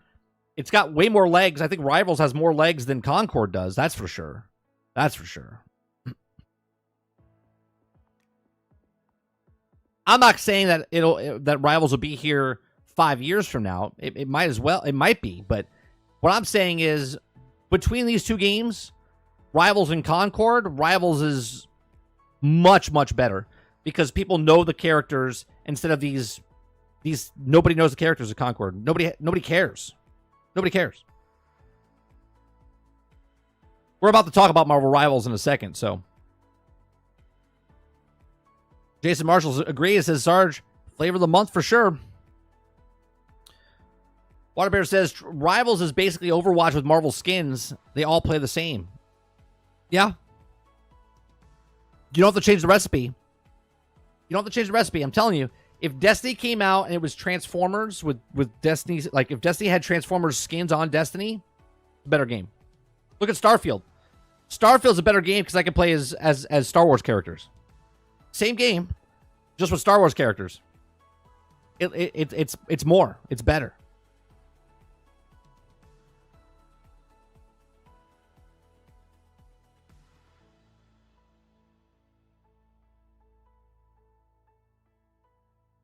Sarge says, you think you're going to do stories for Rivals for the characters? Not a shot. Or no shot. I said this in a video a couple months ago. If they don't do PvE in that game, that's a huge mistake. Making the same mistake as Overwatch. If they do that, Sarge, you're 100% correct.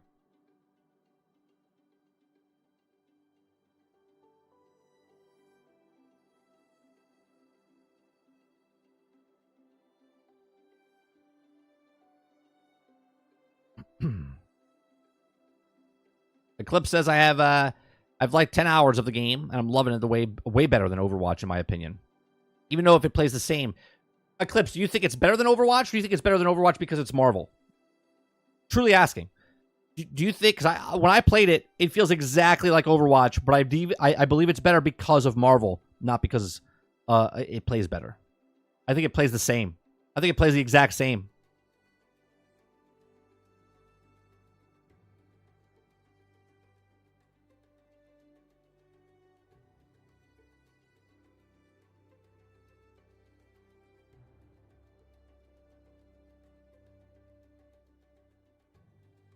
All right.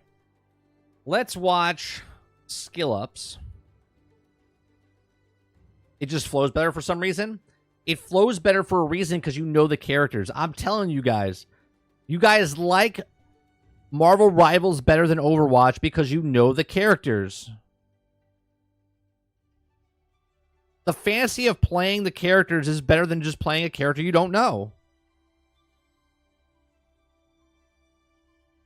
Eclipse says, I think it's better because of third person. This is why I think the third person better than first person, but I do like the team ups and all that. I think it's awesome. Jason says, not a fan of the art style. It looks way too similar to Overwatch, but gameplay looks fun. I love, Jason, we talked about this when it looked. I hate that Marvel Rivals is the game that it is, but I would love that art style of the way they did Marvel Rivals and make that into what Marvel's Avengers was, right? That art style is so much better than what we got. I love their art style.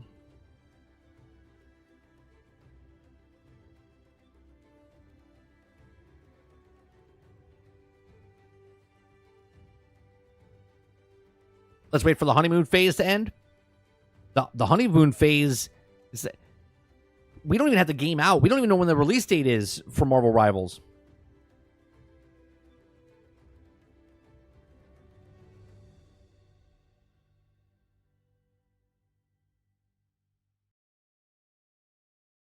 All right. Let's switch on over to this.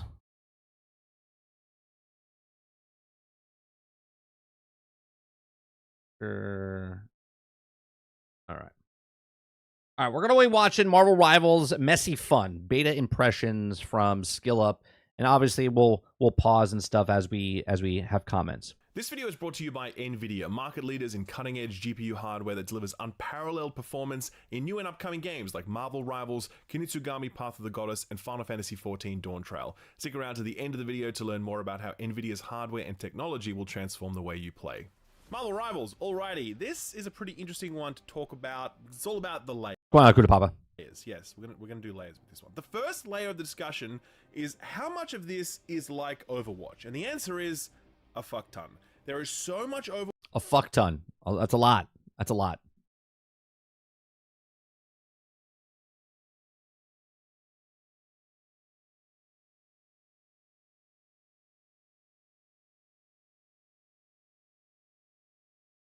Yeah, give me 1 second. My son came in. Hold on 1 second.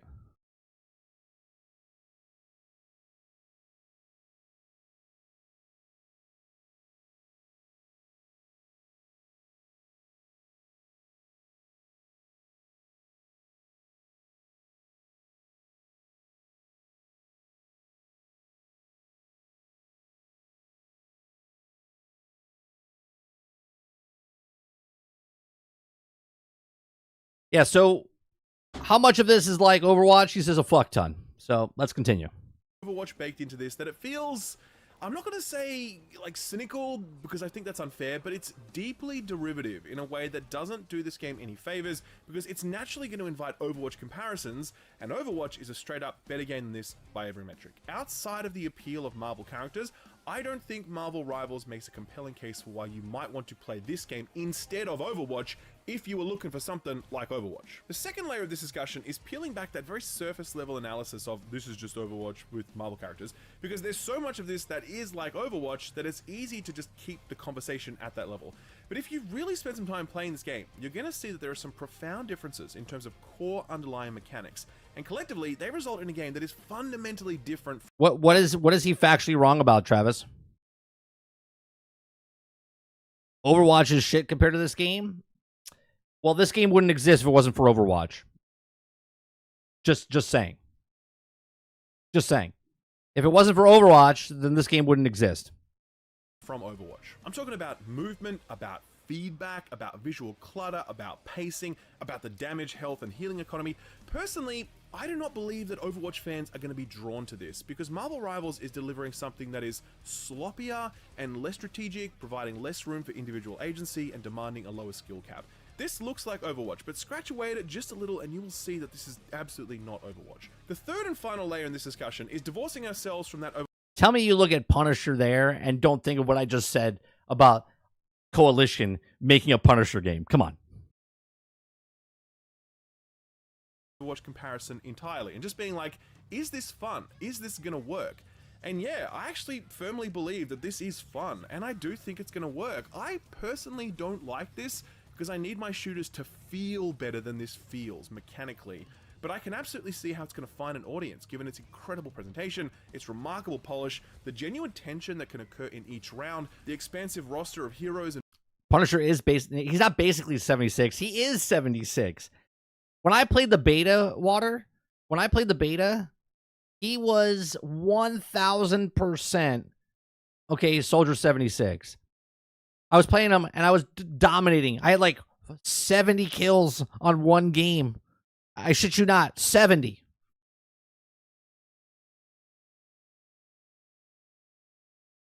and villains on offer and how well designed their kits are, and of course the fact that this is Marvel, which holds a tremendous amount of appeal. You want to add Cyclops to this one day? Man, I don't even like this game and even I will log in for that. Marvel Rivals is very derivative and quite sloppy, but it's ultimately fun. And while I don't think it's going to win over any current or lapsed Overwatch fans, I do think it's got a good shot of finding a new audience. People looking for a low stakes, kind of spammy, but fun hero shooter that just so happens to feature some of the most beloved and recognizable heroes and villains across any entertainment medium.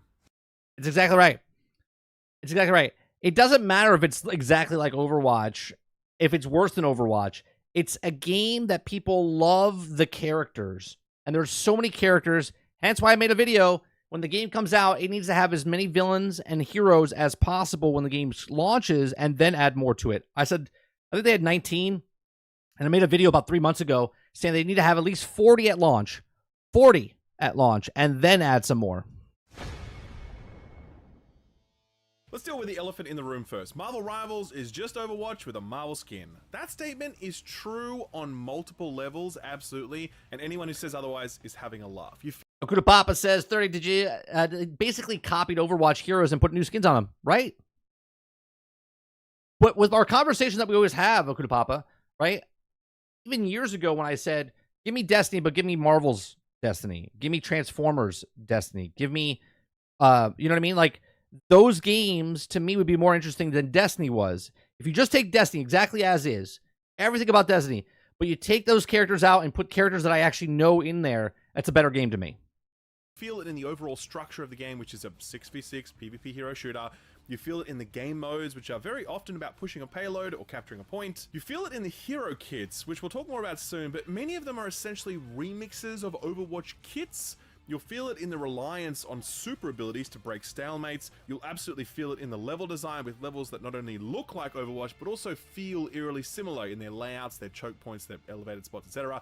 The list goes on and on. This project 100% began its life in a boardroom where NetEase were like, what if Overwatch, but Marvel? And Disney executives were like, hey, we've greenlit worst pitches in our day, let's give this one a crack. The fact that this is 6v6 feels like a very deliberate choice to appeal to that disaffected Overwatch player who wasn't a fan of Overwatch going from 6v6.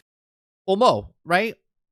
You say, I like turtles, right? I like turtles. I don't know if you're talking about Teenage Mutant Ninja Turtles or if you're doing that quote of that kid. Like, I like turtles, right? But imagine just a game like this, but with the Teenage Mutant Ninja Turtles realm, right?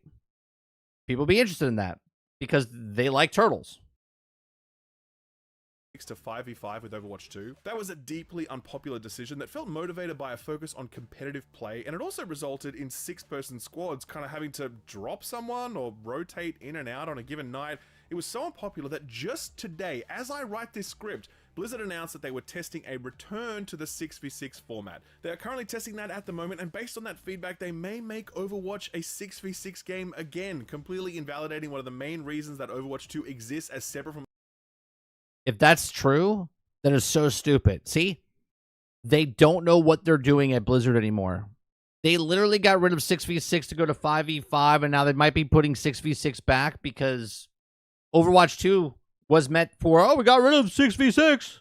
We can put 5v5. Now we're going to go back to 6v6. It's like, why do we have an Overwatch 2?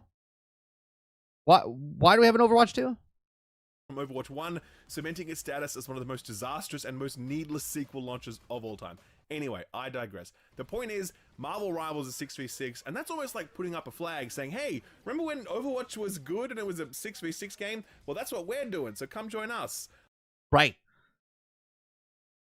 Right? They made this 6v6, now Overwatch is rethinking what they've done. They're like, hey, look, more people like that game than ours. It's because it's Marvel. Oddly enough, I don't think 6v6 works here in Marvel Rivals, but we'll come back to that point a little later. Personally, I find the game modes on offer here in Marvel Rivals to be particularly disappointing because they are just an exact copy of Overwatch. The ones I experienced so far are payload push and point capture. They are identical to Overwatch, with you know, standing on a thing to make it move, choke points in the levels that make it tricky to push, 2 checkpoints that give you more time to reach the final objective, etc. Doesn't NetEase make this? This is NetEase, right? Etc. To their credit, these game modes really work and they are fun because Blizzard spent a lot of time figuring out how to make these work, and Marvel Rivals gets the benefit of all that work because they can just do the same thing. I played Concord recently, a game I'll talk more about at the back end of this video, and Concord was really well made, but its game modes were kind of boring because they were absent the sort of tense, last-minute, desperate, throw your body on the point and hope for the best kind of moments that make a game like Overwatch so thrilling. Marvel Rivals does have those moments, a lot of them in fact, but that is only because they have copied the exact same game modes that Overwatch had. They have not added anything to those game modes that might enhance them, and they have not added any new game modes to show us something that we haven't seen yet. And that's what's disappointing for me, right? Like, you've got all these heroes and villains, many of which can fly. Travis, when you say that a game, when you say, to be clear, Overwatch 1 was trash and this is better than it ever was, like, that is so absurd to say. You understand Overwatch created its own sports league with professional teams, right? To say that Overwatch was trash, you truly have to say, right, like, you don't like it. But to say that the game is trash is just delusional, man. Okay? And again, you wouldn't have NetEase stealing Overwatch if Overwatch was trash. I've played 10, 15 hours of Marvel Rivals when the first beta came out, okay? And it's exactly like Overwatch. Exactly like Overwatch. The team ups and stuff like that are different, but the base of the game is exactly like Overwatch. Many of which can leap huge distances and web swing and teleport, many of which come from disparate worlds like Queens and outer space and Asgard and Limbo and whatever, and it's like, we're just gonna take all that and then push a payload through Asgard? Like, we couldn't come up with something else, or at least a bit of a spin on something? If you had a great game mode that was doing things that Overwatch wasn't doing, then I'd be able to say, hey, come check There's Travis's emote. There it is, Jones. You got it.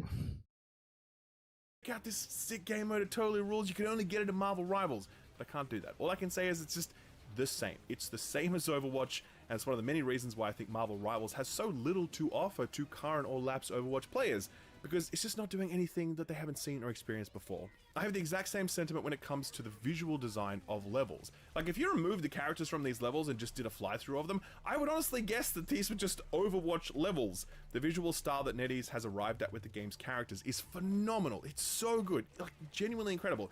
But none of the same innovative art design has been brought to bear on the look of these levels, which each look like they were made in some sort of Overwatch map maker tool. I do love Doctor Strange's portals that he can make and the way they work. It's cool. Same thing goes for layouts and choke points and whatever else. It just feels the same, man. It really does. The big difference when it comes to levels is destructible environments, but I won't talk about that here. I'll talk about that in the next block when we start digging into the stuff that really differentiates this from Overwatch. But spoiler alert, the level destruction stuff is not anywhere near as interesting or as impactful as we might have hoped, and it's a real shame. Hero Kits is one area where it's somewhat complicated to talk about the similarities between Overwatch and Marvel Rivals, because there's no single Marvel Rivals character that is a direct copy of an Overwatch character. Star-Lord is a really good example. He has two really rapid-fire guns with incredibly small magazines. They very much feel like Tracer's guns. He also has plenty of mobility options that make him feel like you can quickly zip in and zip out again. I have a question. Did you guys watch the Olympics this weekend and see fencing? About the fucking bunny hopping and stuff. That's something I've always hated in just multiplayer games, right? Like, you're playing a military shooter, right? You're playing a military shooter, and the other team is just fucking hopping all over the place because, right? That, for me personally, just pulls me right out of the game. I'm just like, ugh. God, like, you don't really see that happening in Hell Let Loose, right? Hell Let Loose is like military sim type of stuff, right? Call of Duty, you see people hopping around, and games like this, you see hopping around. I hate it. In the Olympics this weekend, in fencing, someone did the bunny hop thing, and it works. I hate it, but it works. So I've seen more than a few people being like, okay, look, it's just, dollar store Tracer, it's the same thing, etc. But it's not. It's definitely not, because Star-Lord can kind of fly, which Tracer certainly can't do. That's more of a Pharah thing. He has an ability that's kind of like Reaper's ultimate, which obviously Tracer doesn't have. That's Reaper's thing. And Star-Lord's ultimate is an aimbot, which is kind of like Soldier 76. I did see the fencer. That's why I brought it up. That's exactly why I brought it up, Chris. They said the kids got from video games and bought it to the fencing. Yeah. Oop, hit the wrong one. Yeah, they brought it because they were playing video games. They brought it into the fencing thing. I think it's funny. Robert Jones says, I'll say that after a certain point, everything becomes a copy of everything. You can really make a new MOBA character. All the ideas already exist. This is exactly why, though, Jones, I said if you make a generic game, right? Like, day one, someone comes up with 12 characters, brand new backstory, all this stuff. It's a good game, right? It's fun. But there's characters that are there, and then there's the same exact game with characters you know. The characters that you know will be a more popular game than the ones that you don't, okay? Because you know those characters. You already have 10, 20, 15, 80, doesn't matter, years invested in those characters from comic books and movies and TV shows, where the other one, you have to invest your time to know those characters. So if one character is like Spider-Man and one character is Spider-Man, you're going to play Spider-Man. Thing. The Punisher is also in this game. He has an auto rifle that feels a lot like Soldier 76's gun, sure, but he also can deploy a turret, sort of like Torbjorn. Like Torbjorn. Except, he needs to actually sit in the turret to make it work, so it's different. Magneto can cast a big Reinhardt shield in front of him, but the shield only lasts a few seconds, and his main attack is actually a ranged attack based on flinging metal objects at people, kind of making him feel like Zenyatta more than anything else. Do you see what I mean here? No character is one-to-one with an Overwatch character, but almost all of them have one or more elements of their kit that you have seen in an Overwatch character, so heroes start to feel like an Overwatch remix. But to be clear, unlike game modes or level design, I actually don't hold this against NetEase because I feel like we've long ago reached the sort of hero-shooter singularity where so many ideas have been put into the field that it's natural to expect to see some of them reused. Hell, Concord had plenty of great, innovative character kits that we hadn't seen before, but it also absolutely... Right. See, like Soldier 76, what you're saying, Jones, right? A basic character is forever known as COD Guy or Soldier 76. But Soldier 76, because it's been out for 7-8 years, you know what I mean, when it launched, that people now know who Soldier 76 is. He is now an established character. But when a game first comes out, you can't compete with something and that someone knows of a character like Punisher, or if they brought in Cable, or if they brought in, you know what I mean? Like, there's something about the IPs that people love that they'll play that game more than just a generic game. They won't even give that other game a shot. They won't even give that other game a shot. Now, obviously, Overwatch has been out and it's run its course. I'm comparing what I'm talking about with Concord and now Marvel Rivals, right?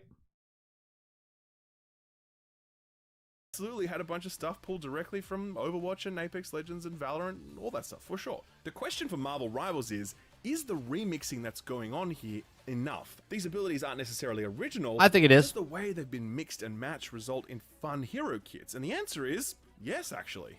Some of them I like more than others, but mostly they're a good time with a good spread of abilities that allow you to contribute different things in different moments. No character is just a one-trick pony who can only do one thing. They each have 3 to 4 core capabilities that allow you to make decisions about what you want to do in a given moment, rather than just doing the same thing repeatedly, waiting for a limited number of cooldowns to come back up.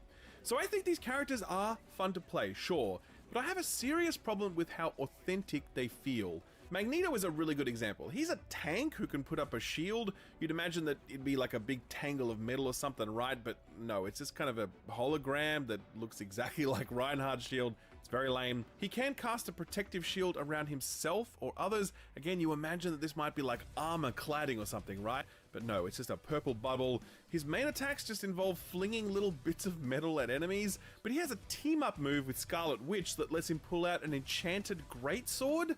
Okay. Finally, his ultimate is just a big area-wide nuke called Meteor M, even though it's not a meteor, it's just a little ball of junk. Does any of this sound like... I have a question. Why doesn't he have an ability where he can stop the bullets and then throw them back at somebody? How come no one thought about that?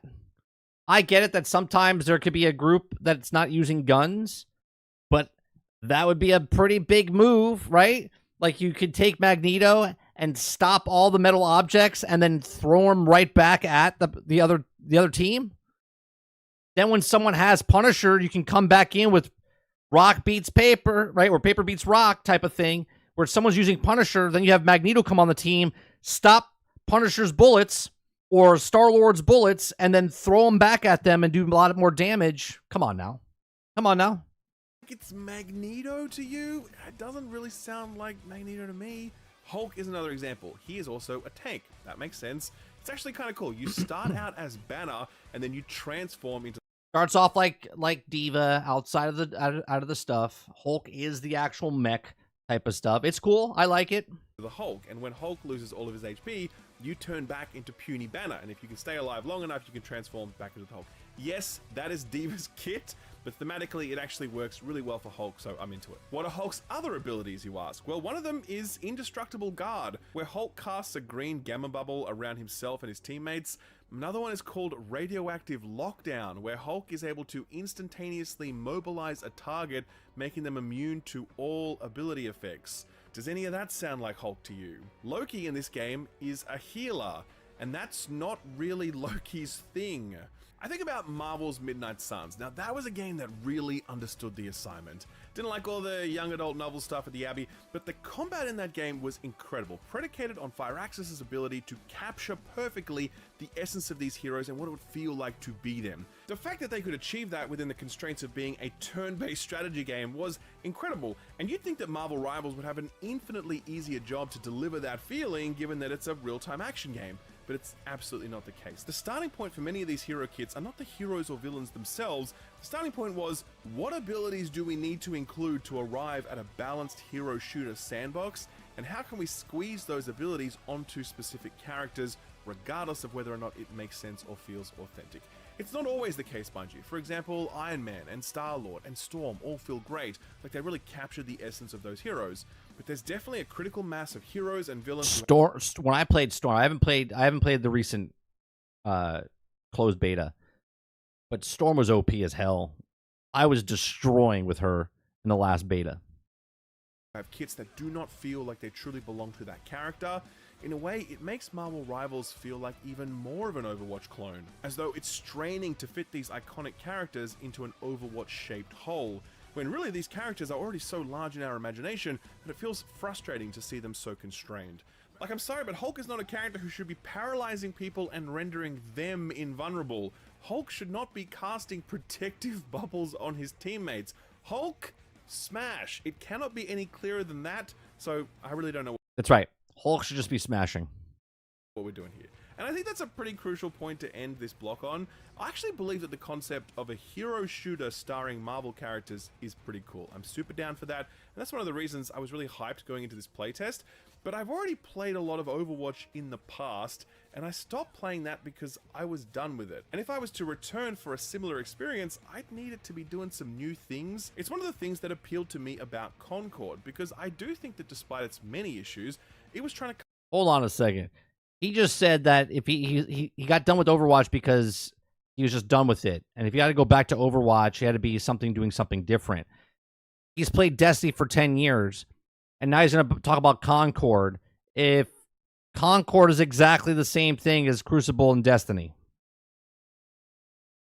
Carve out its own niche within the hero shooter genre. Some elements were borrowed from this game or that, sure, but it still felt like a distinct offering that was trying to do something that hadn't quite been done in the same way before. Marvel Rivals has no such ambition. It really is just trying to do everything that Overwatch is doing except with Marvel characters. I suspect that that'll be enough for some people because, like I said, yeah, it's fun, but it's not enough for me. I don't think it's going to be enough for actual Overwatch fans, because when you really start spending time with this game and seeing how it actually plays, you're going to find out that it's actually quite different from Overwatch, and very rarely are those differences an improvement. So the starting point for this block is to understand that what makes Overwatch Overwatch is not just what it is, but how good a job it does of being what it is. The quality bar that Blizzard hit with Overwatch was astounding, and I can't comment on how much that's degraded since launch, since I stopped playing years ago, but at launch, this was an absolutely incredibly made video game. Yeah. Just the feel of it alone was superb. Basic hygiene factors like move. Imagine, instead of Overwatch coming out back in 2016, 2017, that you had Marvel Rivals come out, right? You see the difference? Like, Marvel Rivals would be what Overwatch is or was instead. But now Marvel Rivals is coming out 6 years later, and you're like, movement, jumping, dashing, the different weight and speed of each character, how tactile they felt to control, all of it was a 10 out of 10. And then you get to the gunplay and the abilities, which also felt incredible, whether it was Hanzo's arrows or Genji's throwing styles or Tracer's pistols or Hannah's sniper rifle, all of it. Hanzo is just, I mean, you could literally make, Hawkeye. Just felt so crisp. The feedback that you got when you shot something was totally on point. And then you get to the melee stuff, and this is really tricky because first-person melee is hard to pull off and even harder to make feel good, but Blizzard found a way to do it. When you swung that hammer as Reinhardt and it connected, you felt that shit. It just felt fucking good. Hell, even hitting that turret as Torbjorn also felt great. That is how much Blizzard nailed all of that stuff. Biggest issue with Marvel Rivals right now, and the biggest thing that separates it from Overwatch, is that it is not remotely close to the bar set by Blizzard. Even with its best characters and its best moments, it does not provide anywhere near the same level of mechanical satisfaction that Overwatch does. Whether it's movement, traversal, shooting, but particularly melee, it just feels significantly worse. And even forgetting about the comparison, Marvel Rivals just has some basic issues with feedback. Weapon recoil is non-existent, projectiles that should be visible are kind of invisible, the hit mark... Is it like that on console? I think he played on PC. Is there not feedback on the console? Because I know people are playing on the console now. Visuals and sound effects lack impact. It just doesn't feel satisfying to shoot stuff. But it feels even worse to melee things. It always feels like you're just swinging your weapon, never actually hitting anything. Even when you are actually dealing damage, it still just feels like you are shadowboxing rather than striking an actual target.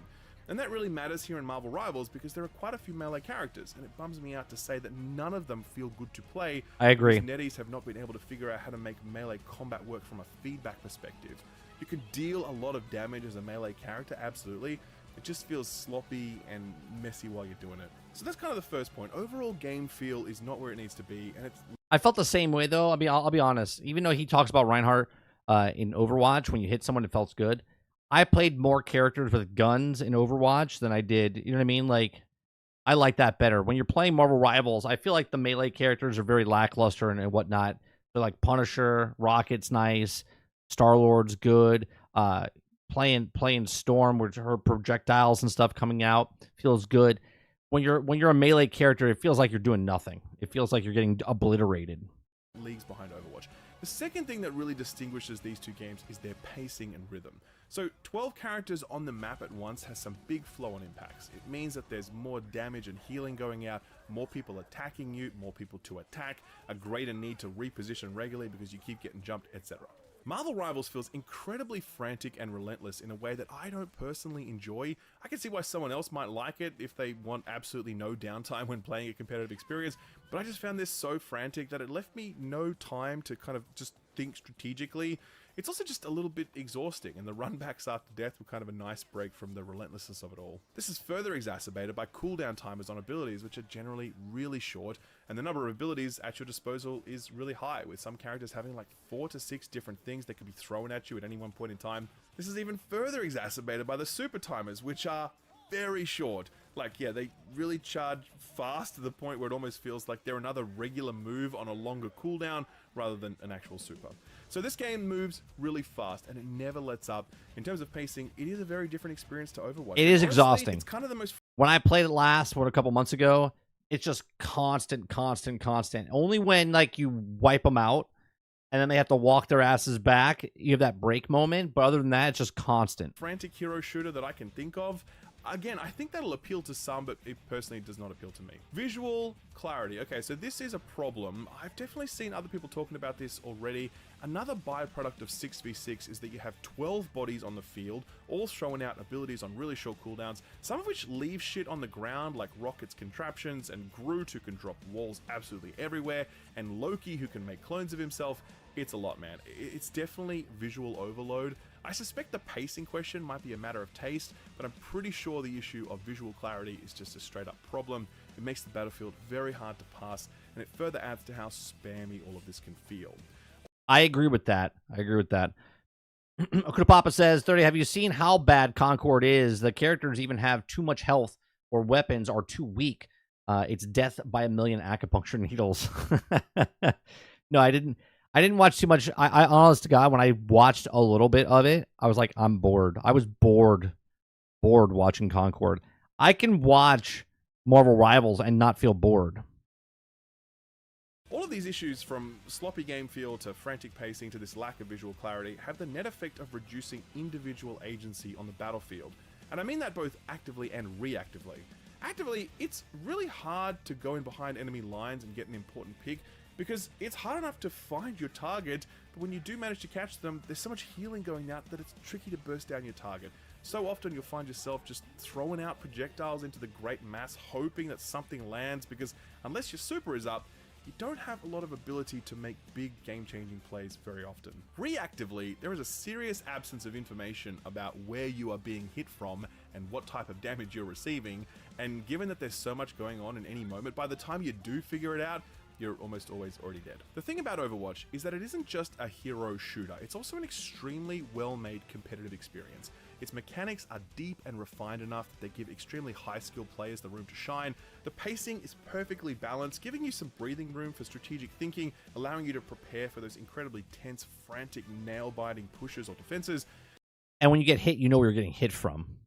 Its health, damage, and healing economies are finely tuned to give you plenty of individual agency, but also heavily incentivized team play.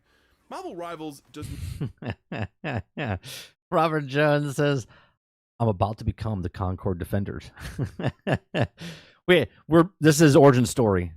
This is Robert Jones' villain origin story. This is where he becomes the defender of Concord. Not live in these finer details. It's so much more frantic and overwhelming, so much more... Are you having PTSD, Jason? God, I hate May. Are you having PTSD? You're having flashbacks going, God, I hate that fucking... Yeah. Used to get frozen all the time. Oh, God, I hated that. Visually intense, so much more focused on throughput rather than surgical interventions. It's still fun, for sure, as I've said at many points throughout this video, but it's a very different type of fun to Overwatch. Despite the surface level similarities, these are different games that I think... GPC says it's very disappointing as a Marvel fan that this game doesn't feel good and doesn't respect the universe. And that's important to me growing up in this universe. I totally understand where you're coming from. All right, this is, I guess, the same type of thing that Vandal was talking about on how he's a huge DC fan and doesn't like how Suicide Squads did it because how they're leaping from building to building and whatnot. I feel like this game could be a much better game if they added a PvE moment. GPC, like if they had what Overwatch was supposed to do, if they had a PvE/PvP mode, I think this game might interest you because then you're playing through like a story campaign using the characters that you want and stuff like that. Or each of the characters have their own story, which would be interesting. But yeah, just doing what they're doing here and having different abilities like Hulk being a shielded guy and whatnot. It would be interesting if they made a game based off of like Civil War. You know what I mean? If they took this type of game where you're Marvel characters versus Marvel characters in the big, in the big Civil War or the big, Secret War and stuff like that. That would be interesting. Will appeal to different people, and that's okay. But I don't think that shorthanding this as just Overwatch with Marvel skins is right, because it doesn't properly unpack just how different these experiences are. And I also think it sells Marvel Rivals short, because separate from all of these comparisons that we might make to Overwatch, there's some really, really fantastic parts of this package that deserve to be acknowledged, and that are really going to impress people when they... Real quick, Chris, here's my advice, right? If you like the game, I think that game should be a free-to-play game. I do. To compete with other games on the market, I think Concord should be a free-to-play game. I think you should cancel your pre-order, and I think they will make it a free-to-play game because I don't think the game is going to do very good, and it's going to go free-to-play faster than everyone thinks it will be.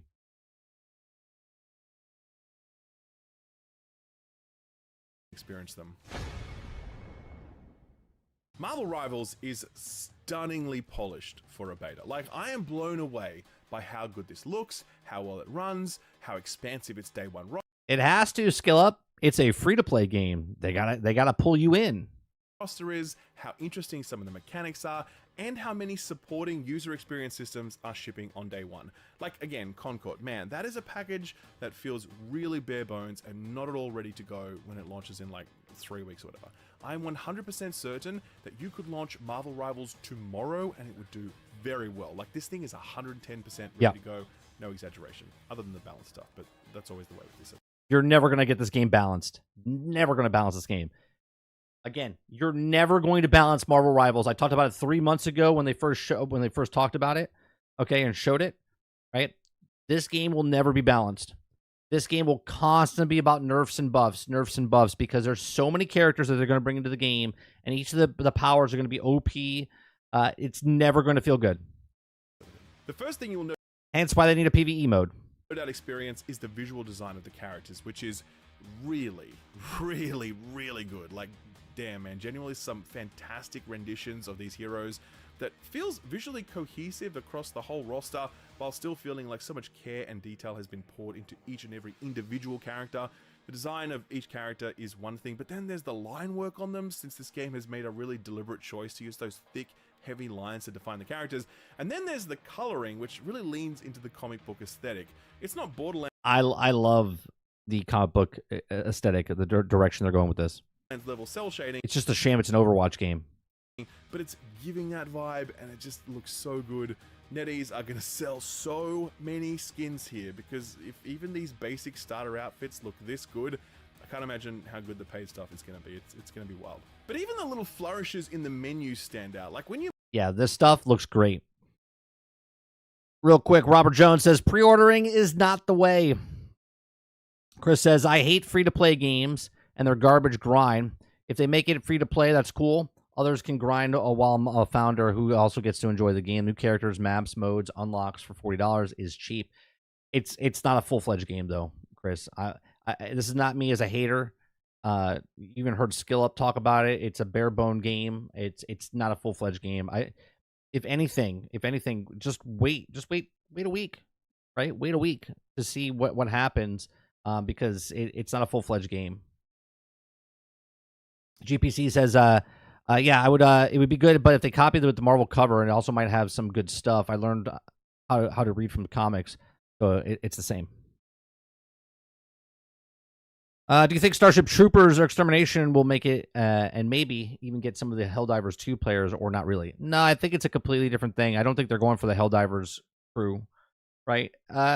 Starship Troopers is Exterminations is a fun 16 versus environment game. It's fun. It's just fun with a group of people. You mouse over a character, not only does it do a nice little animation thing, but you can also move your mouse and they will actually follow you as they do that. It's such a tiny thing, it makes no difference whatsoever, but it's a sign of just how much work NetEase have put into this to make it really pop. When you click on a character to learn more about them, a full-blown animation plays that just looks cool. That's its only job, just to look cool, and it's totally crushing it. There's a really clear breakdown of abilities, including an instructional video for each one, plus also a suggested combo video showing you how you might want to combine all of your abilities to be really effective.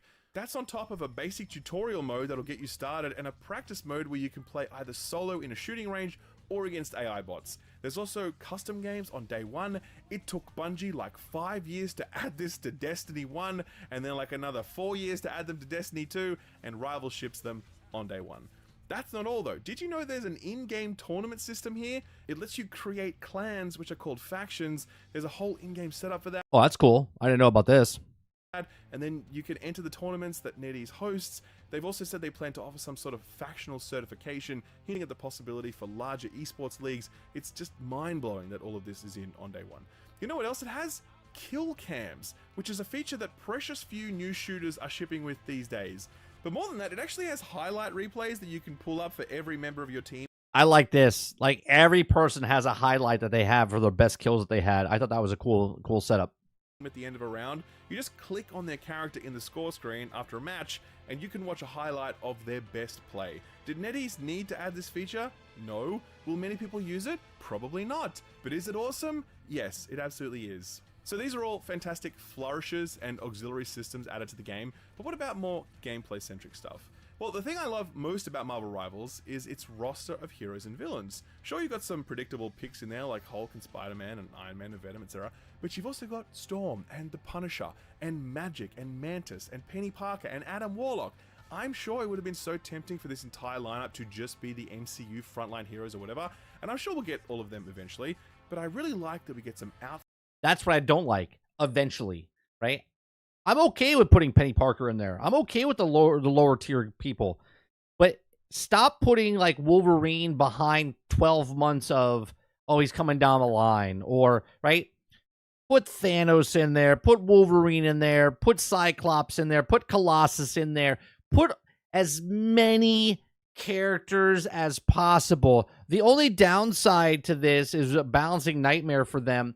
But at the same time, it'd be microtransactions galore for NetEase because they have so many different characters. Because maybe someone's not going to play this game because they don't like any of the characters that are there. But all of a sudden, you put Beast in there, and someone's like, oh, man, I like Nightwing or Nighthawk. Not Beast, and then, oh my God, I can't even think of his name right now. But you know what I'm talking. Nightcrawler. Jesus Christ, my brain. Right? Maybe I like Nightcrawler. Maybe I like Beast. Put him in there. Put as many characters in this game as possible, because I'm telling you, this game lives or dies on how many characters and how many superheroes you put, or villains, right? Put Doc Ock in there. Put Sand, right? Put as many people as possible. Don't wait 12 months, 18 months, 24 months to the tail end of stuff. NetEase should know this, right? Isn't NetEase the one that made Marvel's Future Revolution? Isn't NetEase didn't they make that game where they waited 12 months, 14 months to put Wolverine in the game and then shut the game down 3 months after it came out? Like, bro, as many characters as possible. Outside picks here, much respect for that. What makes these picks even more interesting is the team-up system. So the way this works is that there are various combinations of heroes, and if you meet those combination requirements, then you unlock additional abilities that provide a significant boost to those characters working together. So for example, if you have Groot and Rocket on the same team, Rocket can then climb onto Groot's shoulders, and Rocket gets a significant damage mitigation buff. If you play with Rocket and Punisher on the same team... Here's another... I've said it during Gotham Knights. I've said it during Marvel's Avengers. I've said it during Suicide Squad. Okay. Here's yet another game that you could sell story modes for each of the characters that come in. You can have like a comic book story, and you can do the story of Punisher and Groot and Hela and Captain Marvel and Iron Man. And you can have little episodes that do PvE story type of missions, and then add that into the game. That's just more people that would be like, I don't really like the PvP, but I would play the PvE type of stuff and give you... Like, I don't understand how comic book companies don't see the clientele that people want. We read comics. We love TV shows. We love movies. We like the characters. Rocket will drop a special ammo box that will massively increase Punisher's rate of fire and give him infinite ammo, so he never has to reload. Point proven, right? Stealth just said, I'm about to spend $40 on the new Deadpool Wolverine skins in Fortnite. They're too awesome, right? As many characters as possible. Put as many people in as possible. Sarge says, minimal viable product. MVP. Jason says there's no Marvel Rivals without Overwatch, so it owes it a lot. That's what I said earlier, Jason. I said you don't have this game without Overwatch. You don't have this game without Overwatch. Gun. This is devastatingly potent. It is not a minor buff, and you absolutely need to respond to it when this sort of team up is deployed. There are over a dozen of these unique team-ups in the game right now, with the promise of plenty more to be added with each new addition to the roster. It's really smart because it works for duos and triplets, which is often how people play these games, because it's rare to have a team of 6 friends ready to go all the time. With this system, you can party up with 1 or 2 mates and get some real benefit out of synergizing your picks. It's funny because Concord actually tried to do something similar to this with this party buff system, but that system is so bad and so badly explained and so badly surfaced in the UI. The system here in Marvel Rivals is the perfect example of how to get something like this right, though they definitely have some balance issues to work through with some of these team-ups. In the game's marketing, much fanfare has been made of the game's destructible environments. Seems like it would be a pretty big deal in it comes back. But to be honest, it's actually pretty toothless here. Yeah. Any character can destroy the structures that are destructible, and so these structures always crumble because they always just get caught in the crossfire and the collateral damage and whatever. You never really use this stuff strategically like you would in Rainbow Six Siege or in a Battlefield game. It's a gimmick, sadly, but it shouldn't be, and this idea actually has a lot of potential. Like, if you had certain heroes who could destroy structures while others couldn't, you'd have a real incentive to pick them, and you could design more interesting opportunities that emerge when structures are destroyed. This is, at a foundational level, a really good idea that I hope Marvel Rivals evolves further, because as I said, right now it's just very unimpactful and an ignorable gimmick. So even though that system isn't working yet, it's still got potential, and it's one of the many things that Marvel Rivals has got going for it. And given how up and down this Impressions video has been, I kind of want to finish by driving that point home.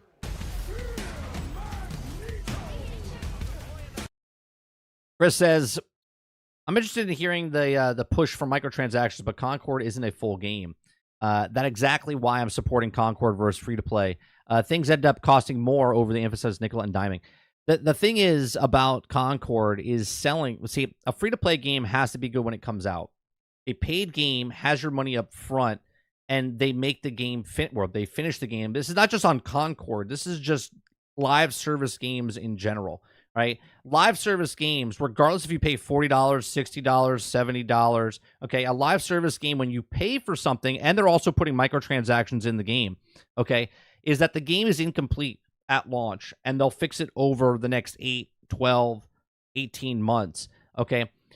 A free-to-play game, you're not putting money up. They're still making that game better over the next 12, 18, 24 months. But the difference is that the game on day one for a free-to-play game is going to be better than a game that you paid $40 for that's a live service game. You don't have to take my word for it. That's just what they've been doing for the last 10 years.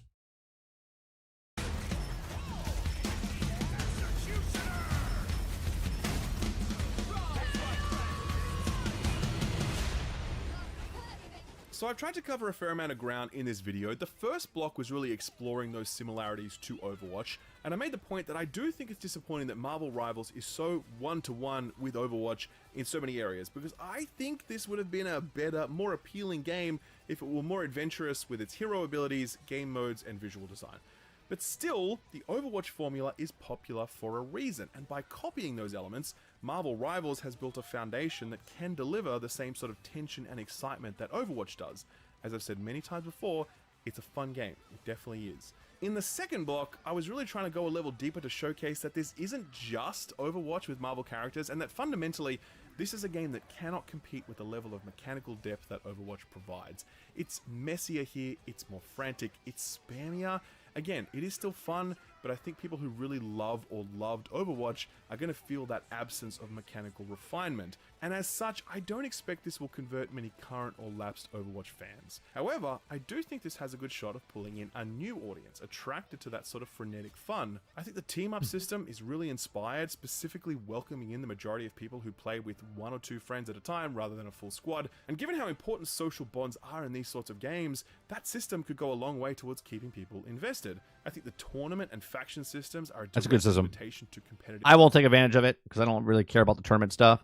But it's cool that's in the game. Minded players, and while I question whether this game's mechanics would work in a truly competitive esports setting, the more casual competitive scene could really thrive here with these sorts of embedded systems. Most importantly, when it comes to attracting new players, it's Marvel, and let's be real, that has a lot of pull both right now and into the future. They're going to make more MCU movies, they're going to make more animated series, more comic book crossover events, and each of those is an excuse to run some sort of in-game promotion, like, you know, watch the new Deadpool movie to unlock Wolverine as a player. Yeah, how do you not put Deadpool and Wolverine in the game? Like the game just like the movie just dropped. Character in-game. Hit max level on the Battle Pass and get a free month subscription to Marvel Unlimited, Marvel's digital comics platform. The possibilities are as infinite as the multiverse, and from a business model perspective, you can see this one having serious potential, especially given that this is free to play. But none of that would matter if this wasn't fun, and it is. Despite its many issues, I still had a good time playing this.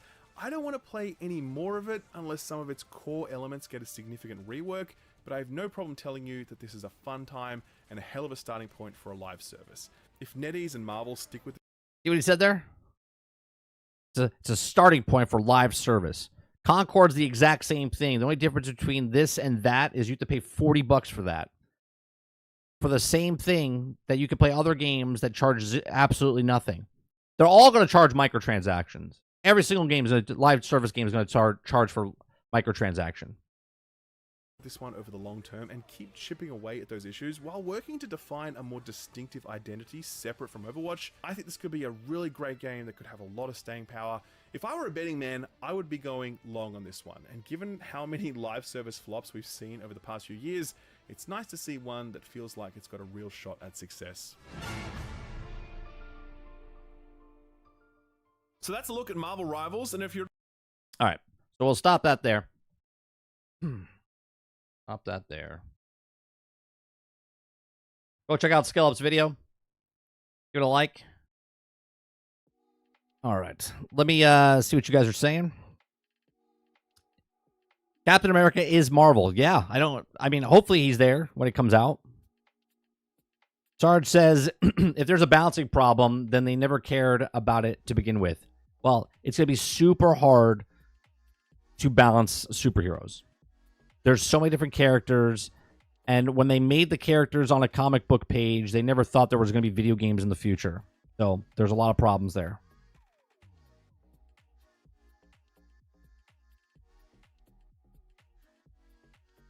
They'll have Captain America and Wolverine for sure. Sure. But again, Dolphin, I'm saying instead of having 19 characters, have 40. Put them in at day one. Don't have it where they come in 7 months from now and use them as a, hey, look who we're putting in.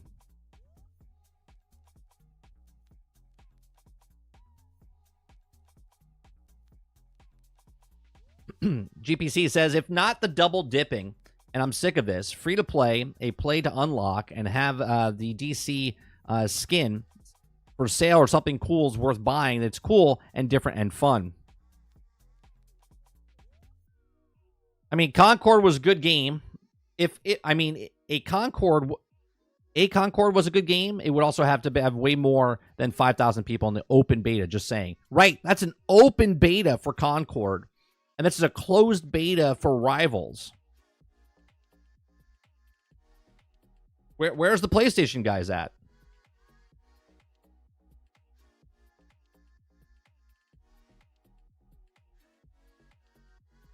I'm not saying in this chat. I'm saying the people playing the game. And just think about it. If they chose to play the closed beta and got in to play Marvel's Rivals instead of getting into the open beta of Concord, it just seems strange.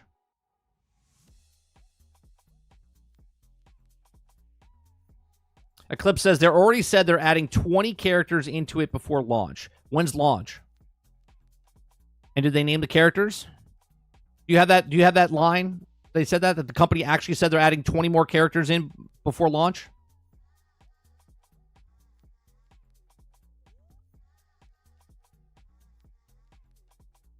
Robert Jones says, half the people that don't like it never tried it. There's a difference between something not being for you and actively hating on it. I haven't played it. I'm giving it the eyeball test. And when I watched Concord, it looked boring as hell.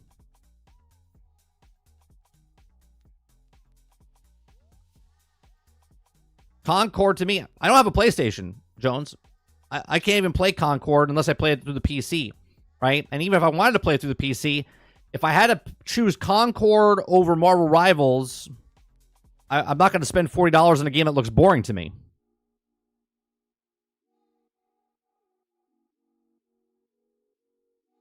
If Marvel Rivals looks boring, I can still give it a shot because it's free.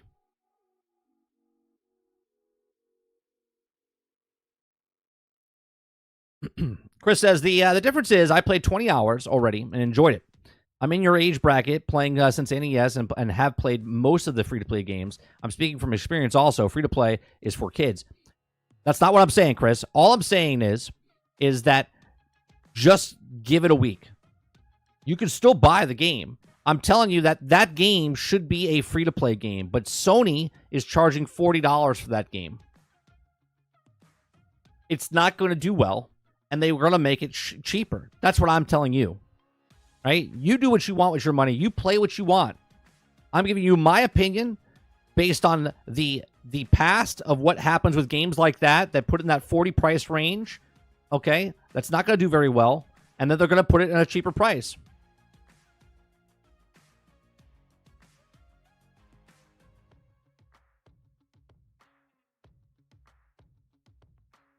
Water says, if they make Wolverine, he better be able to heal himself. Right? Can you imagine? They don't give him the ability to heal himself? You're like, what the hell? You can only stab him in the neck. Right? You can only kill him in the neck.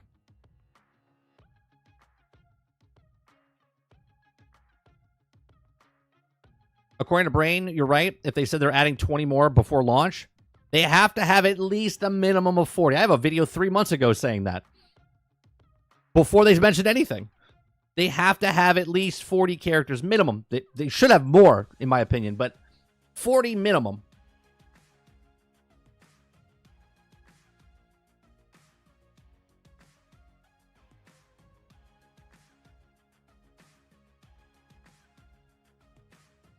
Real quick, you guys are talking about Battlefield and Titanfall. The reason Titanfall, they didn't put it up against Battlefield, and that's why it failed.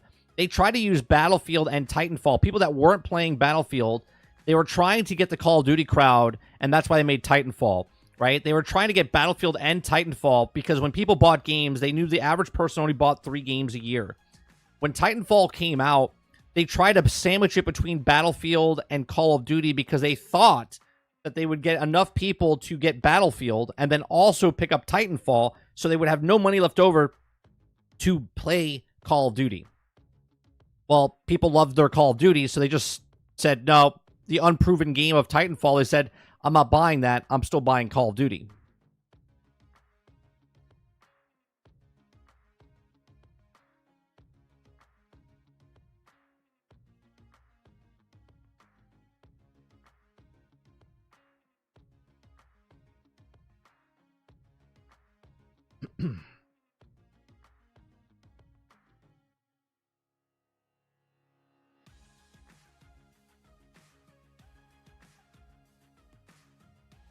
Hold on, I'm trying to look up something real fast.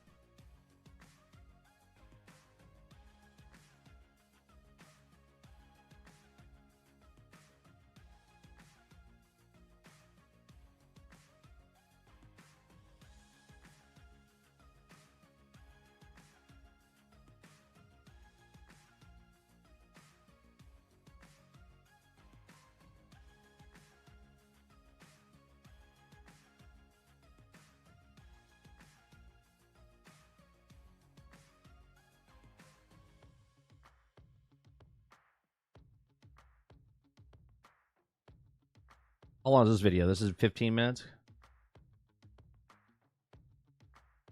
Let's see. Concord overview. This 2 weeks.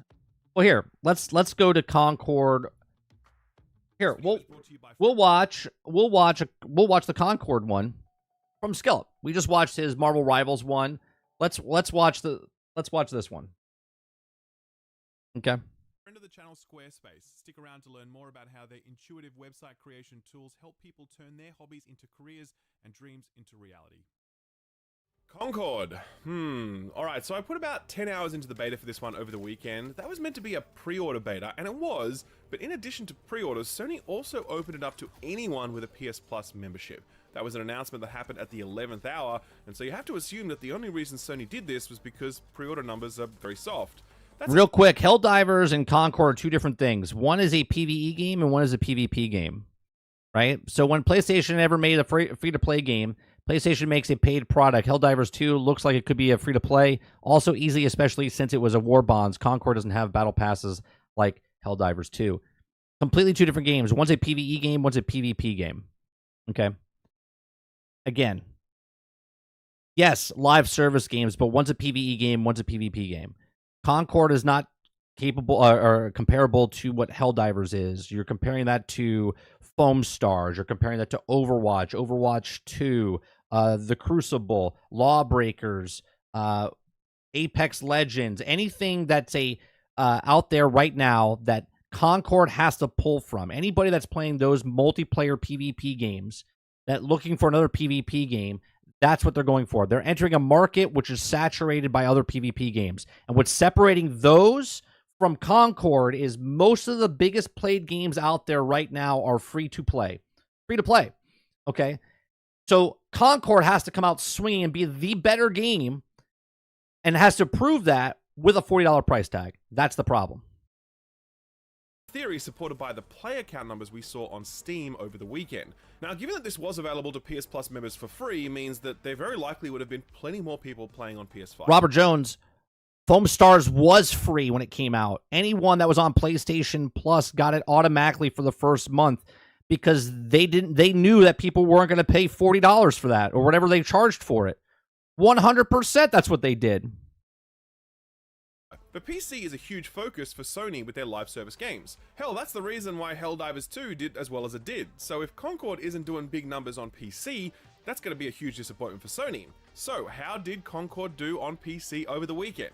Well, it peaked at just 1,124 players. That peak happened the minute the game went live, and the numbers just went down, down, down after that. And I would remind you that when you pre-ordered Concord, you actually got not 1, but 5 beta codes to share amongst your friends. In that context, these pre-order numbers are likely even more dire than what this concurrent player count is hinting at. The soft pre-order numbers are a reflection of what was an overwhelmingly negative response to the game when it was revealed during Sony's most recent State of Play. There they ran a super long cinematic trailer introducing us to the world and characters, and I think much of it could be described as like Temu Guardians of the Galaxy. It was so one-to-one with Marvel's iconic sci-fi franchise that it felt almost on the nose, making Concord look rather derivative. The gameplay trailer did little to arrest that narrative. It was revealed that Concord was another hero shooter when it feels like the market has well and truly moved on from that genre some time ago.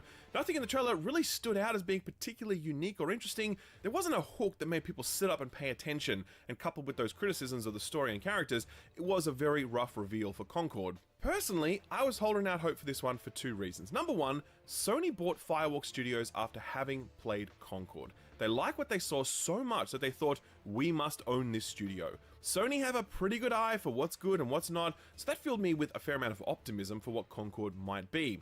Secondly, Concord is being made by a bunch of shooter veterans who have worked on stuff like Call of Duty, Halo, and Destiny, and just by looking at that gameplay trailer alone, you could absolutely see the Destiny influence in many parts of this game. And I think that all to Concord's benefit. Say what you will about Destiny, and there's a lot to say, but the core shooting mechanics and class design are S tier, and I was hopeful that some of that would make its way into Concord.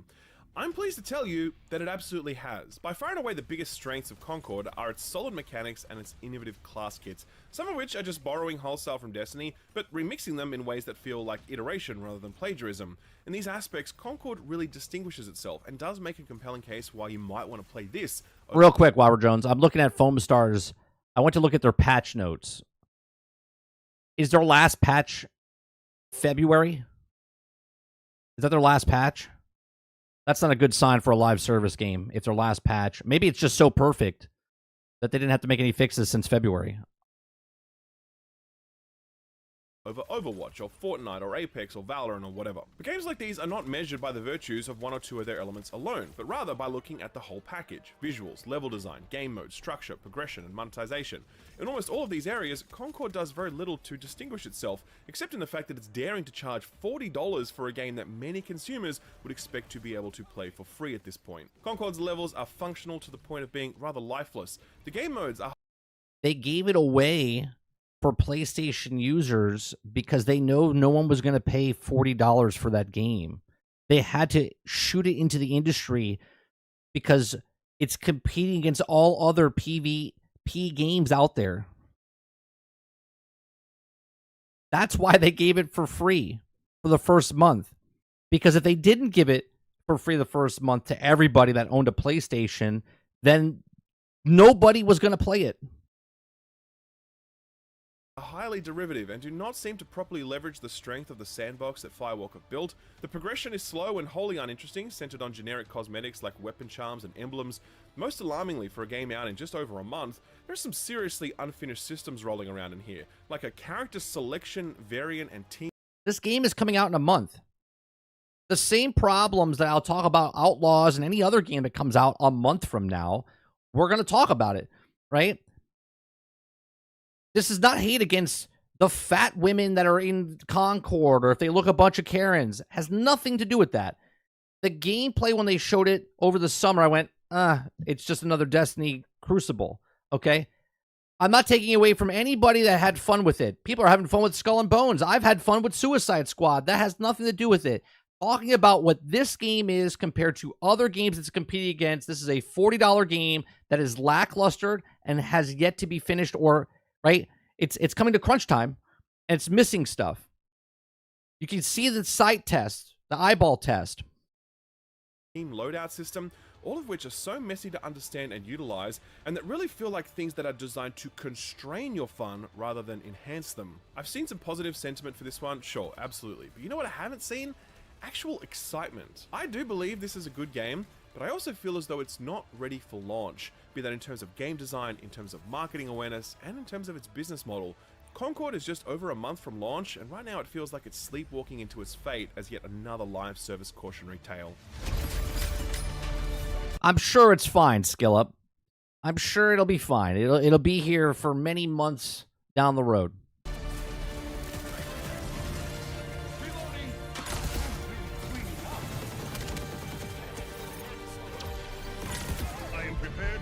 can glow.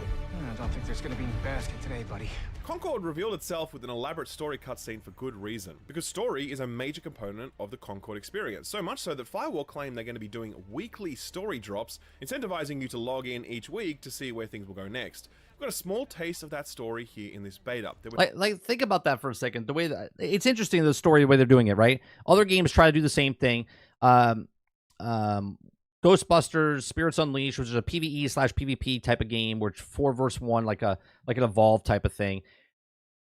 The story unlocks as you level up your character. Exoprimal, which was a PvE/PvP game, also unlocked as you leveled up and they did the story. This game, the story better be really good, right? Because the gameplay looks kind of mediocre.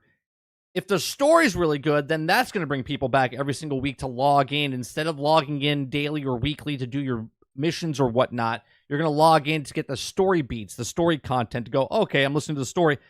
If that's not good, then, and the gameplay is mediocre, that's not a good sign. But they're trying to keep you to come back because of the story each week. With 2 major cutscenes on offer, let's take a look at one of them now. Why are you kissing a tchotchke? This. Chris says it was a beta, and the unlocks were not active. There's 3 to 5 variants per character. The tutorial training was locked, and we can wait until it get the real game. They said hundreds of unlocks. That's not what I'm giving the visual eye test on. I don't care how many things you unlock, Chris. The game doesn't look good. Okay? I didn't play it. I watched a bunch of people play it. It doesn't look good. I give it the eyeball test, the sniff test. It doesn't look good. And to say, well, it was only a beta. The game comes out in a month. The game is the game. The game is done. The game is done. The game is already like basically gold, and then it comes out. Is an authentic item from the starship. You're gonna be paying $40 for this, and you're gonna wait 12, 6, 8, 12 months for it to be complete.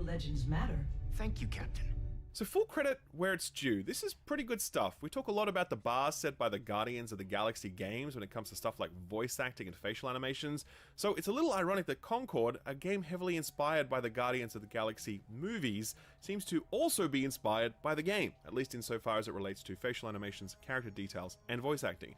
Firewalk are absolutely delivering a level of presentation that feels like they're punching above their weight, given that this is a debut title for the studio, and I do wonder if they had some help from Sony's other studios while putting this stuff together, since Sony games have put a huge premium on facial work, animations, etc. for a long time now. The writing is also pretty good, to be honest. It's not enough to get me fully on board with this. Plus, I'm not telling people not to buy it.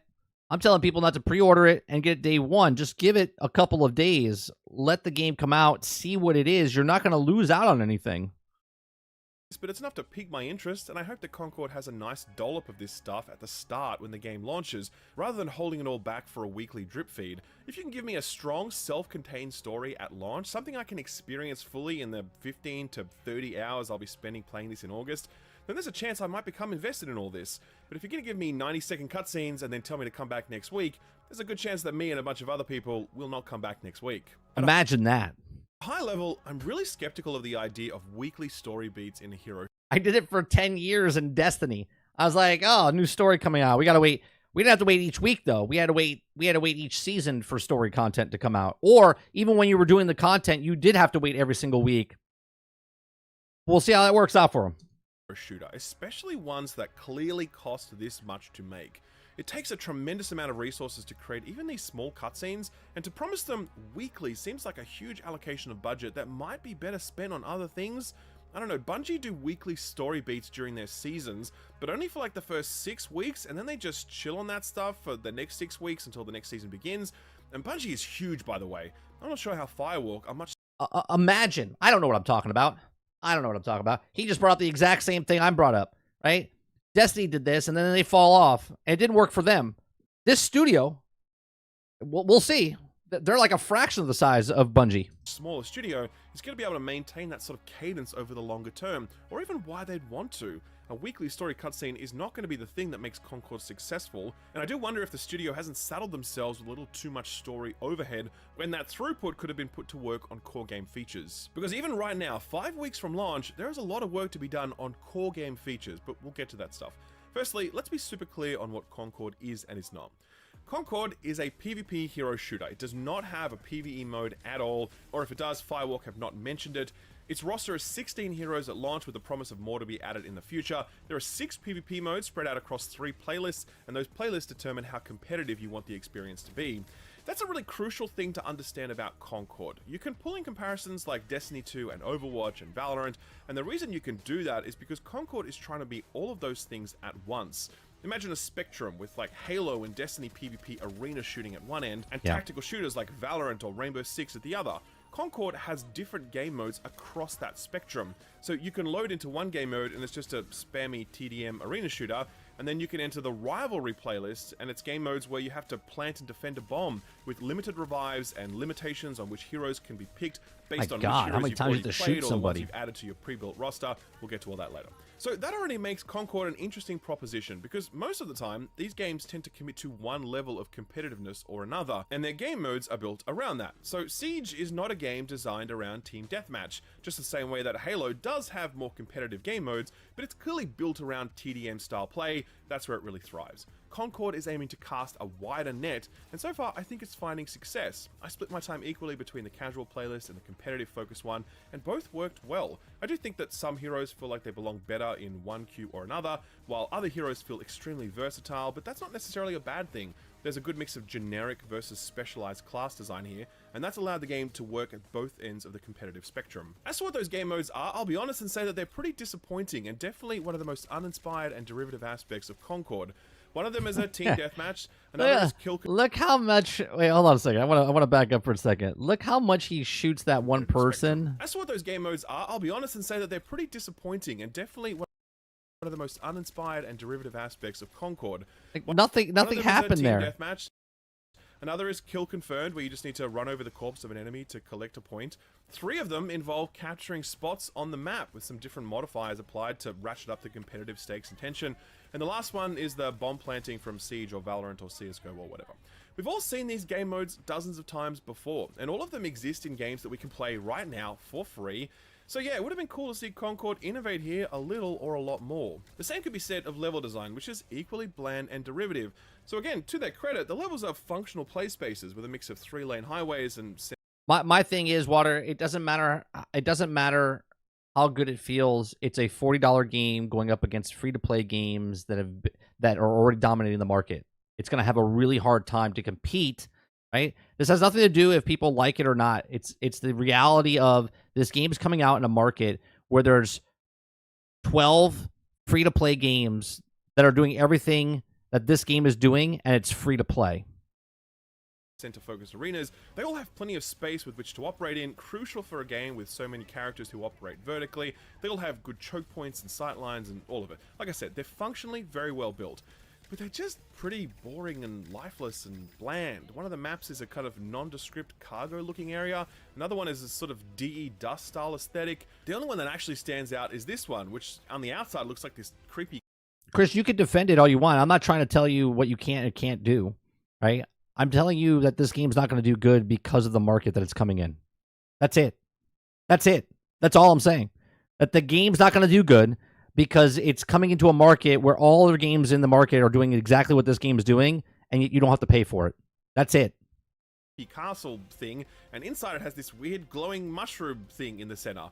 But that's one map with a hint of personality where everything else just feels so utilitarian. Compare this to the level of personality and detail in Overwatch levels, or even Destiny 2's PvP maps, and it's chalk and cheese, for real. Given how much personality and inventiveness have been poured into each of these characters, the blandness of the level design seems a very stark contrast. And that's a neat segue to talk about how much Concord is nailing its central and most important elements, the combat and the hero kits. There are 16 heroes available at launch. It's not clear if all of them are going to be unlocked right away, but I assume they will be. By and large, each of them is really unique and brilliantly designed, and there were very few heroes I didn't enjoy playing.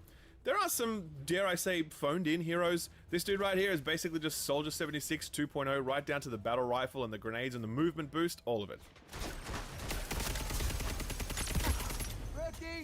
This dude here is just Drax from Guardians of the Galaxy, at least visually and in terms of his dialogue, and his character kit is little more than just dude with a shotgun. Really not that much to him. Celebrate the destruction. But then there's Baz, for example, who is a melee-focused character who does big up-close damage, can fling knives at distant targets, and can track targets through walls when she's crouching. There's Itz, who throws out a bouncy ball and reactivating that ability teleports her to wherever the ball is.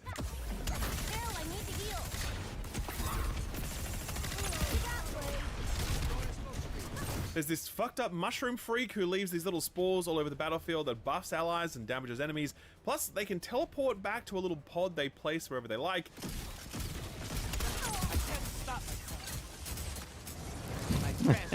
Sarge says, wait, what?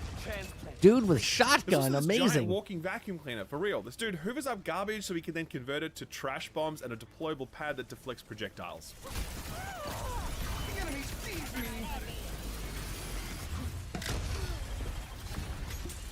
So those are just a few of the more interesting character kits, but there are literally 10 or more kits that are just as interesting and fun to use, while also having a really high skill ceiling, since most of what's on offer here falls into that easy to learn, tough to master thing, especially when it comes to synergizing with your teammates. And that's a huge deal here, because there's absolutely some broad archetypes that characters fall into.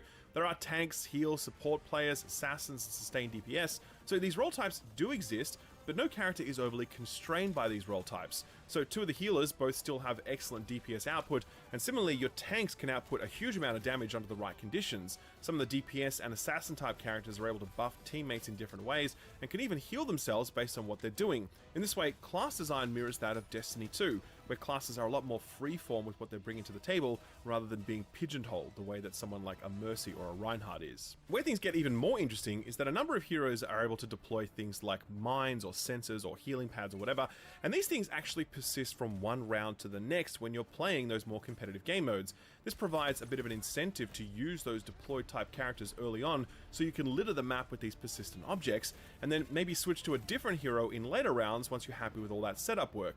That's a cool concept, right? I like it, and I can definitely see how it's going to add a layer of strategy to those more sweaty, competitive matches between teams who know how to make use.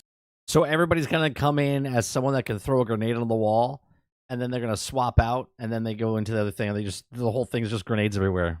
Interesting. To this stuff. On a more foundational level, it just feels really good to play this, and scanning all the chatter about this game, I'm yet to see anyone that says that this isn't a well-made shooter, because it absolutely is. Movement can be a little slow for certain characters, especially the tanks. By and large, things like jumping, mantling, weapon feedback, melee, hit registration, all of it is extremely sound and definitely reflects the years of experience that these veteran developers have brought to the table here. It's also just in great shape technically. I played it on a high-end PC and it ran flawlessly. I had zero bugs or crashes and the netcode seemed excellent. People on PS5 are also reporting excellent performance, so that's great. A real shout out to the sound work here. Not only does this game have plenty of very satisfying sound effects to sell the uniqueness of each character and their abilities, but positional audio is superb. You can absolutely hear approaching footsteps from around a corner, which is crucial given that there's no mini-map to rely on. What game had shitty spatial one? What was that game we played? It was last year. It was just awful. You couldn't tell if they were above you, below you, left of you. What game was that? I forgot about it. It was a PvP game.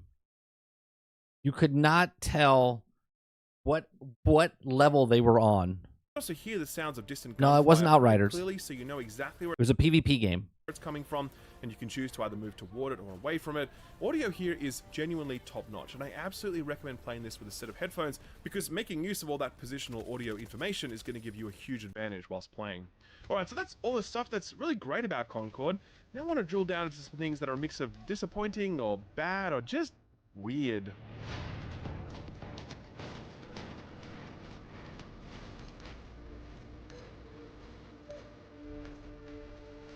So one of the things that's interesting about Concord is that none No, it wasn't. It wasn't Battlefield or Warzone. It was another. It was an offshoot game that we tried. Just the sound was just bad, terrible. of the heroes have any ultimate abilities. That's fairly rare across the hero shooter genre, and for good reason. Ultimates are not only really fun, but they play an important role in strategy and pacing. Ultimates can turn the tide of a battle really suddenly, and the threat of them keeps everyone on their toes, even when an enemy team has a commanding lead. Now that's not to say that every shooter needs to have ultimates, but I do think that ultimates would kind of fit here in Concord, because most of the games that I played were absent any sort of game-changing moments or crescendos or whatever. they usually felt like the overall outcome of the game was determined in the first few opening kills, and after that, the rest of the game was just everyone kind of going through the motions. An ultimate might be the thing to help spice things up a little bit, put you back in the game where before all looked hopeless. Interestingly though, Concord has its own solution to this problem of snowballing teams and tension and momentum and all that sort of stuff, but it's incredibly convoluted, and I think it's quite anti-fun, and it's going to take me a little bit of time to explain, so bear with me. The starting point to understand all of this is to know that in the competitive game modes, they implemented what's called variant knockout. What that means is that if you win a round in a competitive mode, you cannot then play the same hero variant in the next round or any other rounds. You need to pick a different variant. It's interesting. This would, in theory, get you playing different characters and really spice up the overall flow of battle. Since Why do they want you to do that? Is it a game mode to make you do that, or is it to push you towards something else? everyone is flexing different picks instead of riding their main 24/7. Now that's a great idea if your goal is to make a balanced and competitive shooter, but it's not very fun to limit people's ability to play their favorite hero, given that hero shooters are very much about that relationship to a favorite hero, where you invest hundreds of hours to master them, and you're really into their character design and their lore, and you've collected all their cosmetics. Sard says, oh, anti-fun. Is that a new term for this month? Etc., etc. You just don't get to play your favorite hero a lot of the time here, especially given that these competitive modes also have sequential picking, meaning that if someone on your team picks that character first, then you're fresh out of luck. In addition to this, Firewalk have implemented this stacking passive buff system. Each hero is allocated what's called a role, and it's not like tank, DPS, healer, or whatever. It's other names like tactician, or haunt, or warden, or stuff like that. When a person on your team selects and plays with a hero, their role passive is permanently added to the passive pool for the party.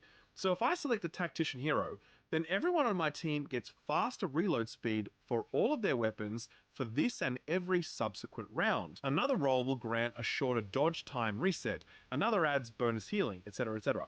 There are 6 of these bonuses and they stack across your team, meaning that you can get a lot of bonus reload if everyone on your team is selecting heroes that grant bonus reload speed. So this is interesting, but again, you're now in a position where you're really incentivized to pick characters that bring the desired passive buffs, rather than just picking the characters that you want to play, or that you're good at playing, or that are just fun to play. Again, it's another great idea on paper if your goal is a well-balanced competitive shooter experience, but it's not a great idea if you want your players to just play what they want and have fun. It also must be said that the way all of this is explained to players is terrible. It's all just this big in-game text menu right now, so I really hope the tutorial properly tackles this when that's available. Furthermore, the way it's surfaced in the character selection UI is abysmal. In character select, all you get are these little tiny icons that you can barely make out, with no interface to show you more clearly or to remind you what these icons might mean. If all of this sounds weird and confusing, then buckle up, because it's about to get way worse. So recall what I said earlier. In competitive modes, they use what's called variant elimination, meaning you can't pick the same hero variant if you won using that variant in a previous round. That term variant is used very deliberately, because you can actually have up to 3 of the same heroes on your roster, so long as they're different variants. And this is where we get to the concept of the crew roster. So, the hero variant selection screen that you and I see is going to be different based on which hero variants we have added to our crews. I get to add 12 variants, I can add up to 3 variants of the same hero, but crews must have at least 5 unique heroes, so I can't just choose 3 copies of the same 4 heroes. Outside of that core crew that I build, I'm also going to be able to see a number of backup picks. These are all Why is it so complicated to do this? automatically selected by the game to fill for different playstyles or role needs, ideally incentivizing me to flex pick into something that is good for the team. So I couldn't do it in the beta, but we've mocked this up. This is what a hero selection screen could look like if I configured it this way. 3 variants of 3 heroes, and then 3 more other heroes that I've selected, and then 4 backup suggestions that rotate each new round based on what the team needs. Are you still with me? No? Good, because it gets worse. What is a variant? Wait, it gets worse than that? that? Copy of the same hero? Well, basically, yes, but the only difference here is that there's one passive buff different between each variant. So on this Yondu-looking jabroni right here, one of the passives will reload his weapons when he dodges. Shout out to the Hunter mains, by the way. The other variant just gives him more ammo for both of his guns. That's it. That's the only difference between one variant and another, and you need to unlock these variants by grinding for them in weekly challenges or whatever. So if all of this seems needlessly convoluted, then get a load of this final touch. Each variant can be customized uniquely, and if you apply one customization to one variant, you cannot then apply the same customization to another variant. You will get an error message being like, this is assigned to another variant, and you can't customize that variant before unequipping that outfit or whatever from the other variant. It is genuinely baffling why Firewalk would design it this way. It's just, I don't understand.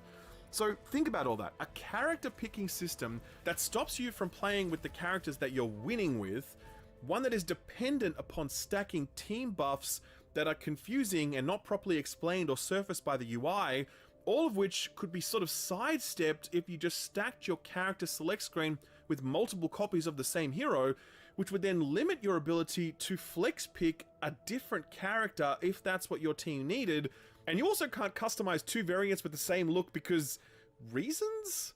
All of these ideas feel like design whiteboard scribblings that haven't been properly tested in the player's hands, because they haven't. Like Overwatch and Valorant, for example, had months of beta testing before their official release.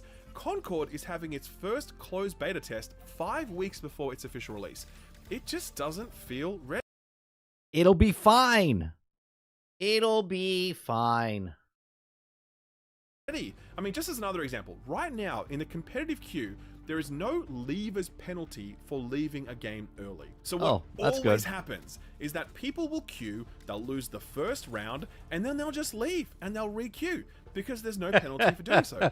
Developing a properly functioning and calibrated leavers penalty system is not an easy task for a game like this, and it's just not in there yet, a game that launches 5 weeks from now. Coupled with some serious hero balancing issues that I've seen along the way, and those other underbaked, convoluted, and poorly explained systems, Concord just doesn't feel ready to launch, and that feels like a death sentence for a competitive hero shooter trying to charge $40 up front. Again, skill up, it's fine. It's fine. They're allowed to charge $40 in a world where all the other games out there are free, doing things better than they're doing. Fine.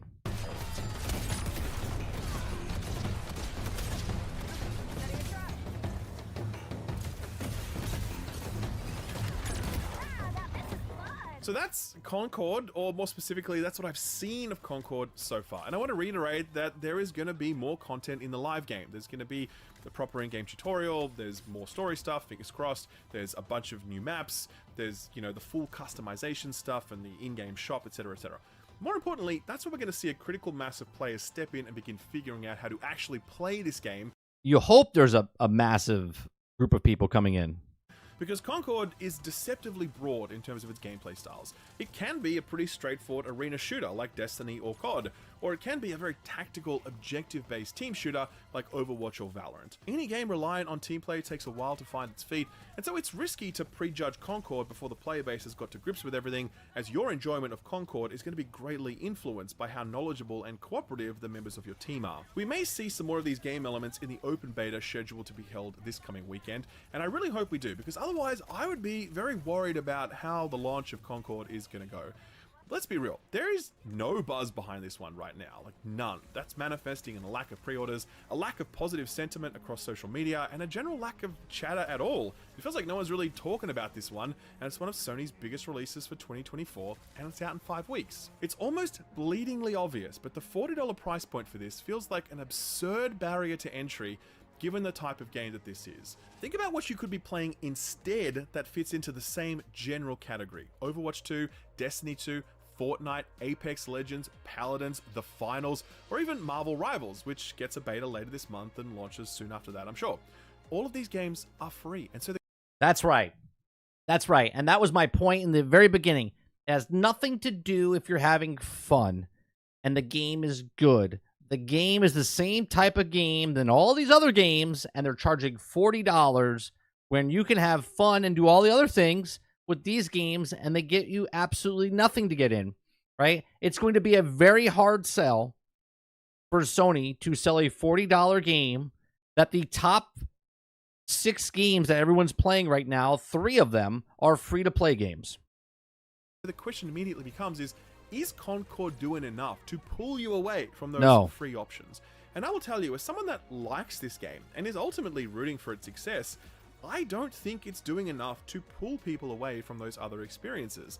Having played 10 or so hours, I'd be okay to play some more of it, but I certainly wouldn't be going out of my way to convince my friend group to spend a collective $200 between us so we could all play this game together. I genuinely think my friends would laugh in my face if I tried to convince them to do that. It seems almost ridiculous to say it aloud given the momentum of game development and marketing cycles, but if there is any way that Concord can be delayed a little or a lot, I think it would be for the best. A little delay would allow some extra beta. Is the story enough? Is the story of Concord going to be enough to differentiate itself from the rest of the games? Who knows? I don't think so. Balance issues, while also letting us see more of the game so the core community can get acquainted with maps, mechanics, and character kits, and obviously provide feedback to Firewalk along the way. A slightly longer delay would allow Firewalk to rework these character selection, variant, and roster systems, which right now feel just like a massive pain in the ass. It's really hard to wrap your head around just how bad these systems are in their current forms, and given how much it impacts the round-based game modes, these things feel like a ticking time bomb ready to explode the moment people actually figure out just how much more fun they could be having with Concord if these things didn't exist. If you were to go for a much bigger delay, that might allow Firewalk to convert to a free-to-play business model, and let's be real, it's gonna end up free-to-play at some point. It's like I'm like a fucking psychic. I guarantee you it will be a free-to-play game down the road. It has to be, because it's not going to compete. Point anyway, right? It's just a question of whether Sony are willing to lose those day one sales from the handful of people who are willing to pay that $40. Maybe this is already factored into the plan, and Concord will have a muted paid launch, which will serve as a sort of paid early access period before pivoting to a free-to-play model, compensating those that paid with some in-game cosmetics or something. That's exactly what they'll do. That's exactly what they'll do. You will pay $40, and by Christmas time, okay, they'll reevaluate what they're doing, and the people that paid $40 will get in-game currency so they can purchase the cosmetics in the actual game. I don't know, but look, this just honestly doesn't feel quite ready to go. Not from a game design and balancing perspective, not from a marketing perspective, and not from a business model perspective. This feels undercooked in a way that Sony games never are, and I think a little more time in the oven might be worthwhile because there are some great ideas here, and I would love for this to do well, but I struggle to see how this game in its current form, in its current business model, is going to stand a chance in this current climate when there are so many other free alternatives that are already doing this thing, and in many cases doing it a hell of a lot better. And that's the exact point I was making. It has nothing to do with people are having fun and they had a good time playing the beta. The game is charging $40 against a landscape of games, okay, that are doing it for free, and they're doing everything it's doing, sometimes in some cases better, okay? It makes no utter sense why Sony is doing what they're doing. So they're looking for the Sony players that know that they, no matter what they come out with, they're fans of the game, they'll pay the $40, okay? But just a couple months down the line, they will say, well, because the game is just not doing well as what we thought it was, we've changed our business model. Those of you that paid $40, we've given you a gift, and we've now taken you, and they're going to give you in-game currency to help you out. That's what's going to happen. They're not going to change it from a $40 before launch. It will be a $40 at launch. People will buy it. They'll see that the sales don't do it because it's not doing anything better than anything else. Okay, and then they'll just give you the in-game currency because they're definitely not going to give you your money back. They're definitely not going to give you your money back. Sarge says, doing enough? What the fuck do you want out of a B-level copycat game with no cohesive... Well, it's their very first game, Sarge. It's the very first game. It's people that used to work at Bungie, and they came out and started their own studio to make a game like the Crucible in Bungie, in Destiny. Robert Jones says it will definitely hit PlayStation Plus at some point, but I don't think full-blown free-to-play. Oh, no, it will go free-to-play. If it wants to compete in the market, it will go free-to-play.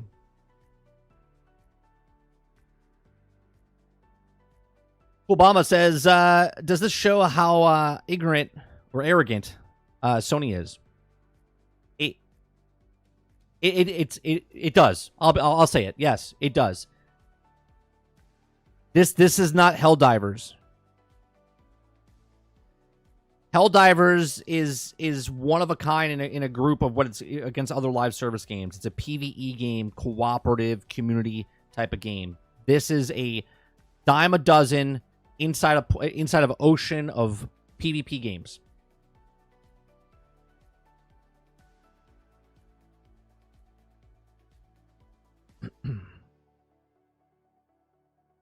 Papa says 100%. They feels like a No Man's Sky situation. Sony wants live service out, and they made a promise for, I think, 6 by a certain time. Yes, 6 by the end of next year. They have 2. They have 4 more to go.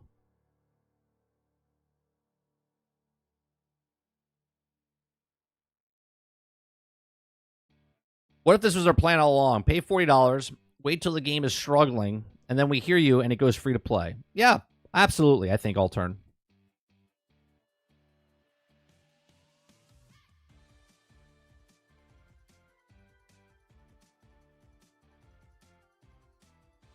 Stealth says, I think it should have already been free to play. And I agree, to compete. If the game stands on itself, okay, and it's better than whatever other free to play game that's out there, that you have to pay $40 to get in. You see what I'm saying?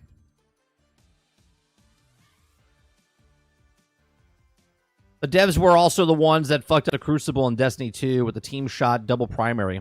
When they left, the Crucible got better. Oh, is that true, Dolphin? The people that left, these are the guys that did that? Can the PvP games not charge money? Jones, they can. In the past, when we paid for the Battlefronts and the Battlefields and the Call of Duties and the Medal of Honors and all that stuff, yes. But the landscape right now is a completely different thing. Completely different thing.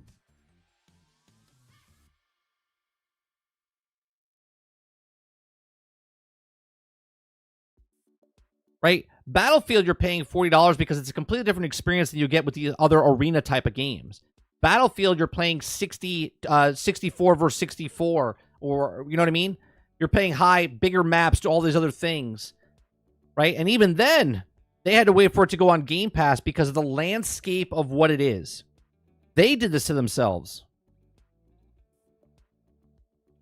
BattleBit's independent, not a big company. Hell Let Loose also independent, and it's a military simulator. And same with Insurgent Sandstorm. Completely different.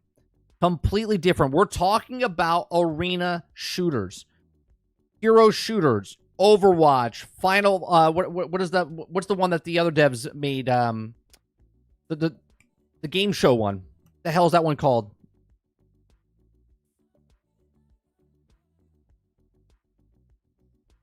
Right? Those games that you're talking about are the finals. Thank you. Right? The finals. Then you have Call of Duty. Okay? Then you have the new Call of Duty that's coming out. Then you have Marvel Rivals. Then you have Overwatch or Overwatch 2.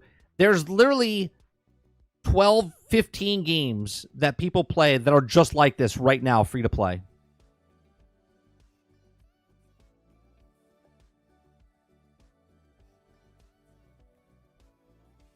Maybe Sony needs to go back to being a single-player story game developer. No, they have to adapt. They have to adapt and move into what the market's doing. Oh, right. Don't forget X Defiant. Thank you, Travis. X Defiant.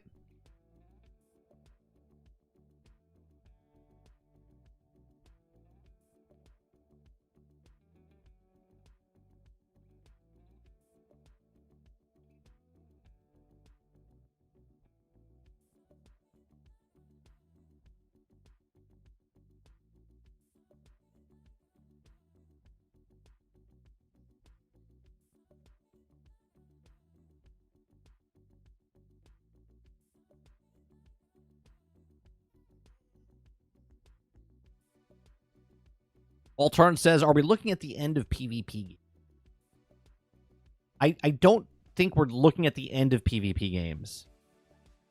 But they've backed themselves in a corner, and the market, because they want to go with these microtransactions and whatnot, and the games that they're coming out with, right? Sony is changing to live service games. Okay, well, they can't go full-fledged yet. They have to figure it out how to do it. And they're like, well, maybe we charge $40 for this one, right? Helldivers made a lot of money, but Helldivers was a live service game that's PvE, right? And they think potentially that this is going to... And I'm not going to say it's not going to make money. It'll make money, but they'll be very mistaken when no one plays their game because they're playing other games that are... There's no cost up front. It's a completely different landscape than it was 5 years ago.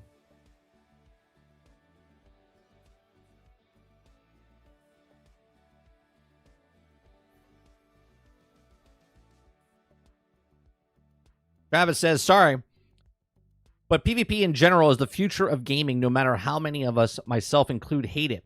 Because of some reason, being better at video games will get you laid now. Sarge says, no live service forever. And Travis again says, real question, do you think Concord recoups money it costs to make it? Because I don't. I don't know the budget. I don't know the budget, and I don't know how much they're charging for the microtransactions inside the game. Maybe that's why they're charging the $40. Because they know they're not going to make their money back, so they have to try to make as much money back as possible. And maybe if they put it on PlayStation Plus, right? If they move it on PlayStation Plus, like Jones said, maybe they can get it back in the off the membership each month.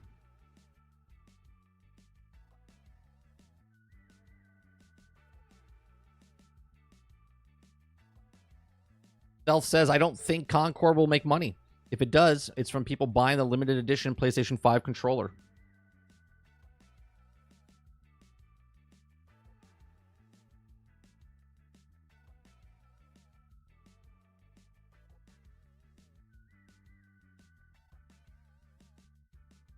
Travis says, just give me a new Borderlands. Wash the movie out of my brain. That's gonna be a terrible movie. You're gonna watch Deadpool and Wolverine do biggest blockbuster of the year, and you're gonna watch Borderlands be the biggest flop.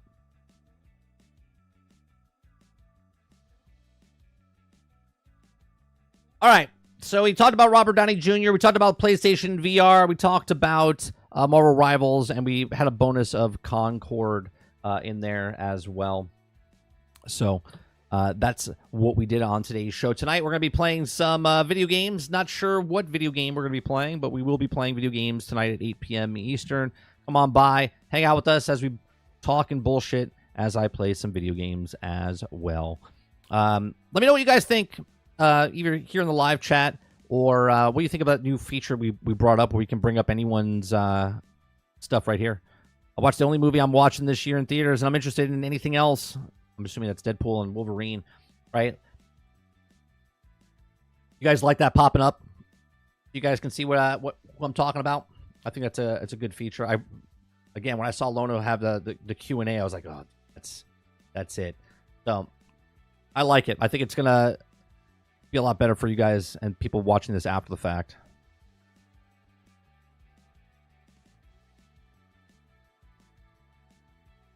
All right, hit that like button, hit that subscribe button. We'll be back, like I said, tonight, 8 p.m. Eastern. If you don't come back tonight, come back tomorrow morning for 10 o'clock in the a.m. as we talk about more gaming news and have conversations with you in chat. Appreciate it very much. You guys have a great rest of your afternoon, and I'll see you guys on the next one. Peace.